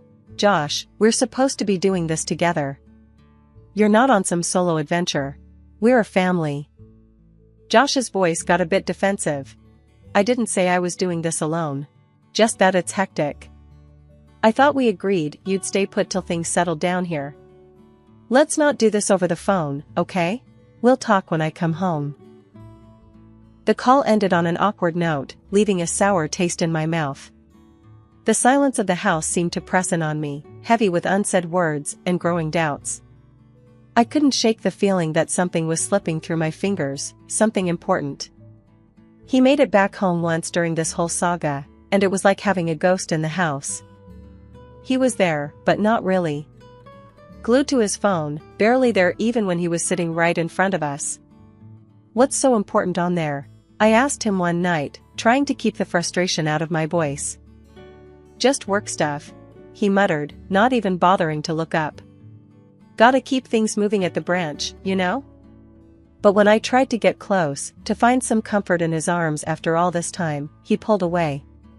I've missed you, I told him, reaching out. But he just stepped back, mumbling something about being tired. That night, we didn't even share the same bed. When I asked him the next morning what was up, his excuse was he was too tired and not up for tenderness. Too tired. Not up for tenderness. Those words echoed in my head, making me wonder what the hell was happening to us. It was like he was a completely different person. Before I could dig deeper, he was off again, back to the other city, leaving me with a bunch of unanswered questions and a heart heavy with doubt. Just when I thought things couldn't get any stranger, they did. It was a Tuesday, just like any other Tuesday, with me trying to juggle work and keeping an eye on the little one, when there was a knock at the door. I wasn't expecting anyone, so you can imagine my surprise when I opened it to find a guy standing there, looking like he carried the weight of the world on his shoulders. "Can I help you?" I asked, wary of this unexpected visitor. "Yeah, I think you can," he said, his voice heavy. "Are you Ellie?" "That's me," I replied, my guard going up. "What's this about?" He took a deep breath, looking down at his feet before meeting my gaze again. "It's about Josh, your husband. My name's Mike, and..." He paused, as if the next words were stuck in his throat. "And my wife's having an affair with him." I felt like I'd been punched in the gut. "What did you just say?" I couldn't have heard him right. Mike swallowed hard, his eyes not leaving mine. "I found out a couple of weeks ago." I didn't want to believe it at first, but then... He trailed off, reaching into his jacket pocket and pulling out a handful of photos. He handed them to me, and as my fingers closed around them, my heart sank. There was Josh, clear as day, looking cozy with some woman I'd never seen before. They were laughing, holding hands, kissing. The world seemed to tilt on its axis. This can't be," I stammered, my voice barely a whisper. "I'm sorry to be the one to tell you this," Mike said, and he actually looked it. Sorry and tired. I invited him in, more out of a need to sit down than anything else. We sat at the kitchen table, those damning photos spread out between us like the worst kind of puzzle. "How did you find me?" I asked, not sure if I wanted the answer. Mike ran a hand through his hair, looking exhausted. "Wasn't hard. Once I knew who she was seeing, I did some digging. Found out about Josh's job, his family, you. And you just decided to come here and, what? Tell me my husband's cheating on me?" He leaned forward, his elbows on the table. "Look, I know this is a lot. I'm in the same boat, remember? I thought maybe we could help each other." "Help each other?" I echoed, the idea seeming absurd in the face of everything. "Yeah. I don't know, figure out what to do next. Confront them together? I'm just so damn tired of feeling like a fool." I looked at the photos again, each one a strike to my heart. Josh and this woman, so happy together, while I was here, holding the fort and drowning in loneliness. I need to think, I said finally, my voice flat. I need to process this. Mike nodded, standing up. I get it. Here's my number, he said, sliding a piece of paper across the table. Call me if you want to talk. Or plot. Or whatever. After Mike left, my mind was a whirlwind of anger, hurt, and betrayal. But beneath it all, there was a simmering determination. I wasn't about to let Josh and his mistress get away with tearing our lives apart. So, when I finally picked up the phone and called Mike, it was with a resolve I didn't know I had. Mike, it's Ellie. I've thought about it, and you're right. We need to do something. There was a pause on the line before he answered.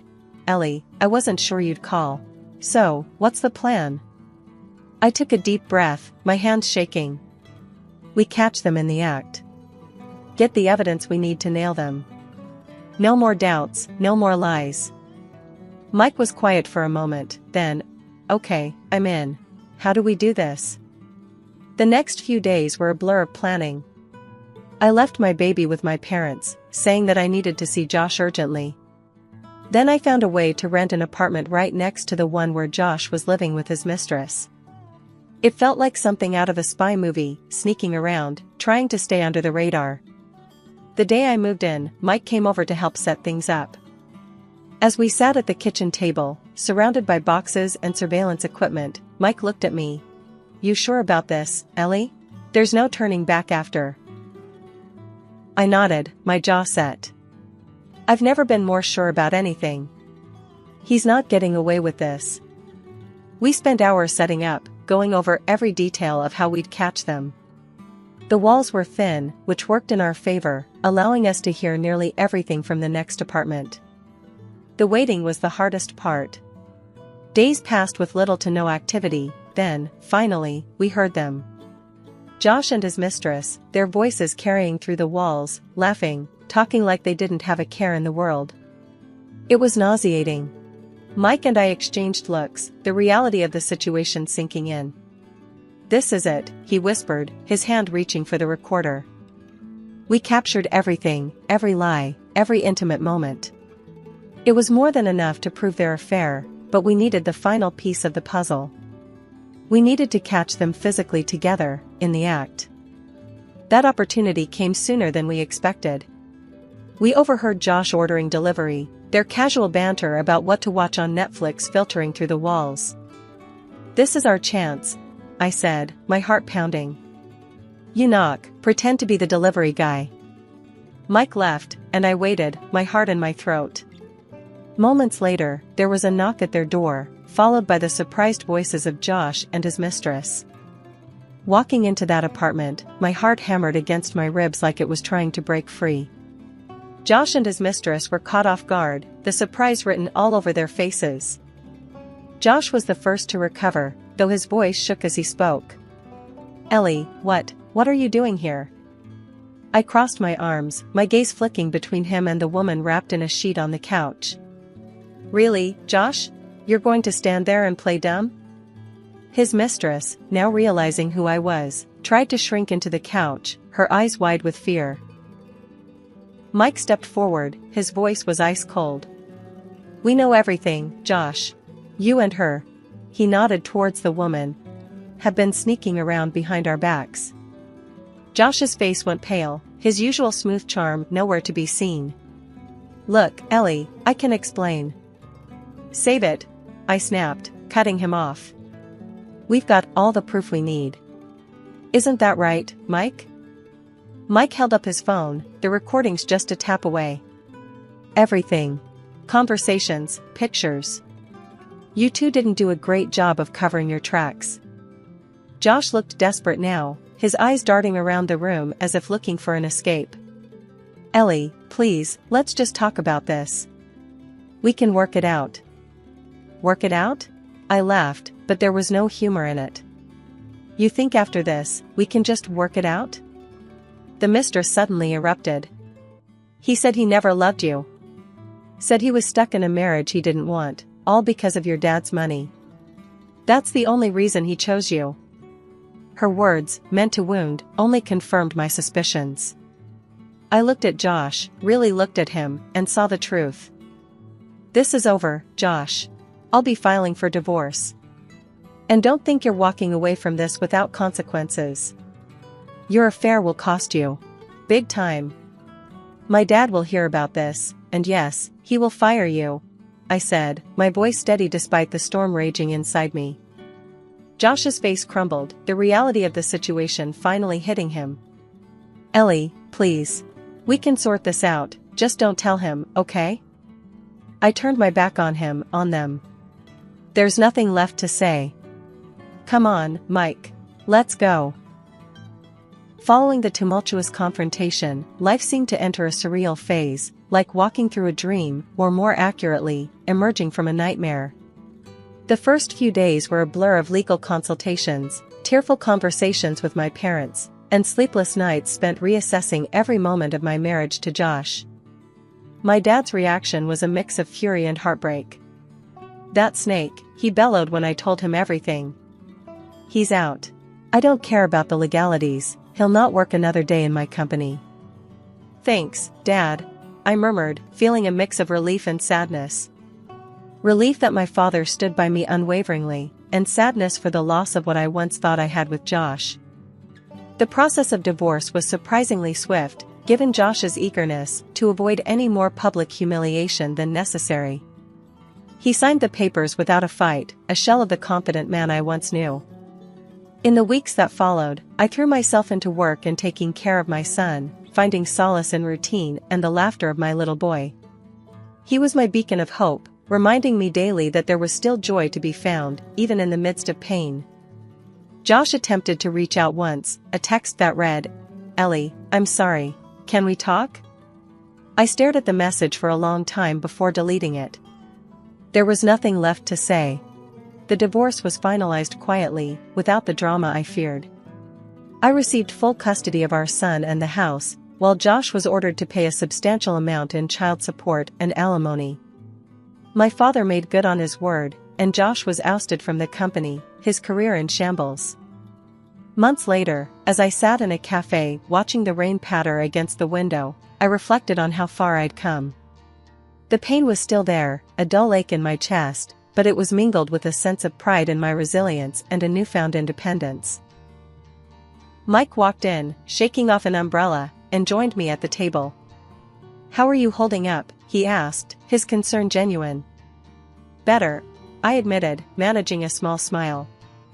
It's been a roller coaster, but I'm getting there. How about you? He shrugged, a wry smile on his face. Same. It's a process, right? But seeing you, it helps, knowing we both made it through the storm. We talked for hours, sharing our hopes for the future and laughing over the absurdity of our shared past. It was comforting, this new friendship forged from the ashes of our respective betrayals. The months after the divorce and Josh's departure from our lives felt like slowly waking up from a long, troubled sleep. My world, once darkened by betrayal and hurt, gradually brightened as I focused on rebuilding my life with my son. The routine of daily life, once a mundane chore, now brought comfort and a sense of accomplishment. One crisp autumn afternoon, as I watched my son play in the park, my phone buzzed. It was Mike. Hey, Ellie, how about a coffee catch-up? On me this time, his message read. I smiled, typing back. Sure, sounds good. When and where? Let's say tomorrow? The little cafe near the park, around 10? Perfect. See you then, I replied. Sitting across from Mike the next day, with the smell of coffee and the sound of light chatter around us, I felt a sense of ease I hadn't known for a while. So, how have you been, really? Mike asked, his eyes searching mine for the truth beneath the polite small talk. I'm actually good, I said, surprised at the realization. It's been tough, but I think I'm finally moving forward. Mike nodded, a small smile on his lips. I can see that. You look lighter, somehow. The conversation flowed easily between us, filled with laughter, shared stories, and the occasional comfortable silence. It was during one of these silences that Mike looked at me, hesitating before speaking. Ellie, I've been wanting to tell you something, he started, his voice serious. Throughout all this mess, getting to know you has been the silver lining for me.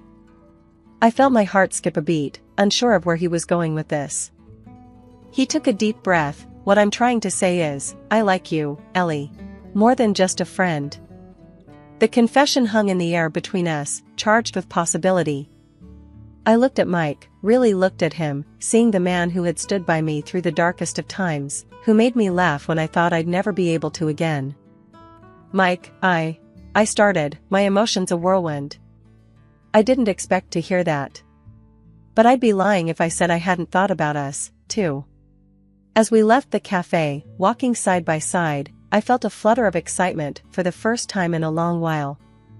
The path ahead was uncertain, and the scars of the past still lingered, but for the first time, I felt ready to explore the possibility of a new beginning.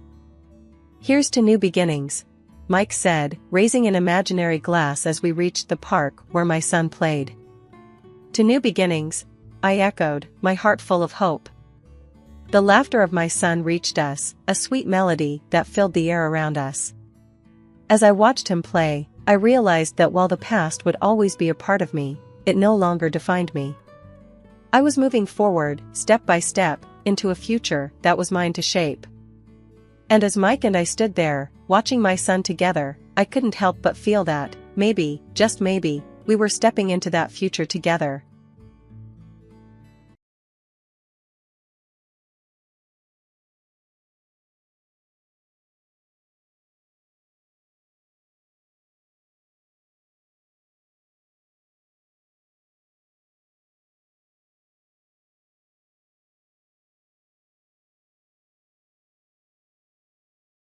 I am a 25-year-old male and the youngest of 4 kids in my family. My mom, 52, and dad, 54, have 4 children: Michael, 31, Sarah, 28, my twin brother Carl, 25, and me,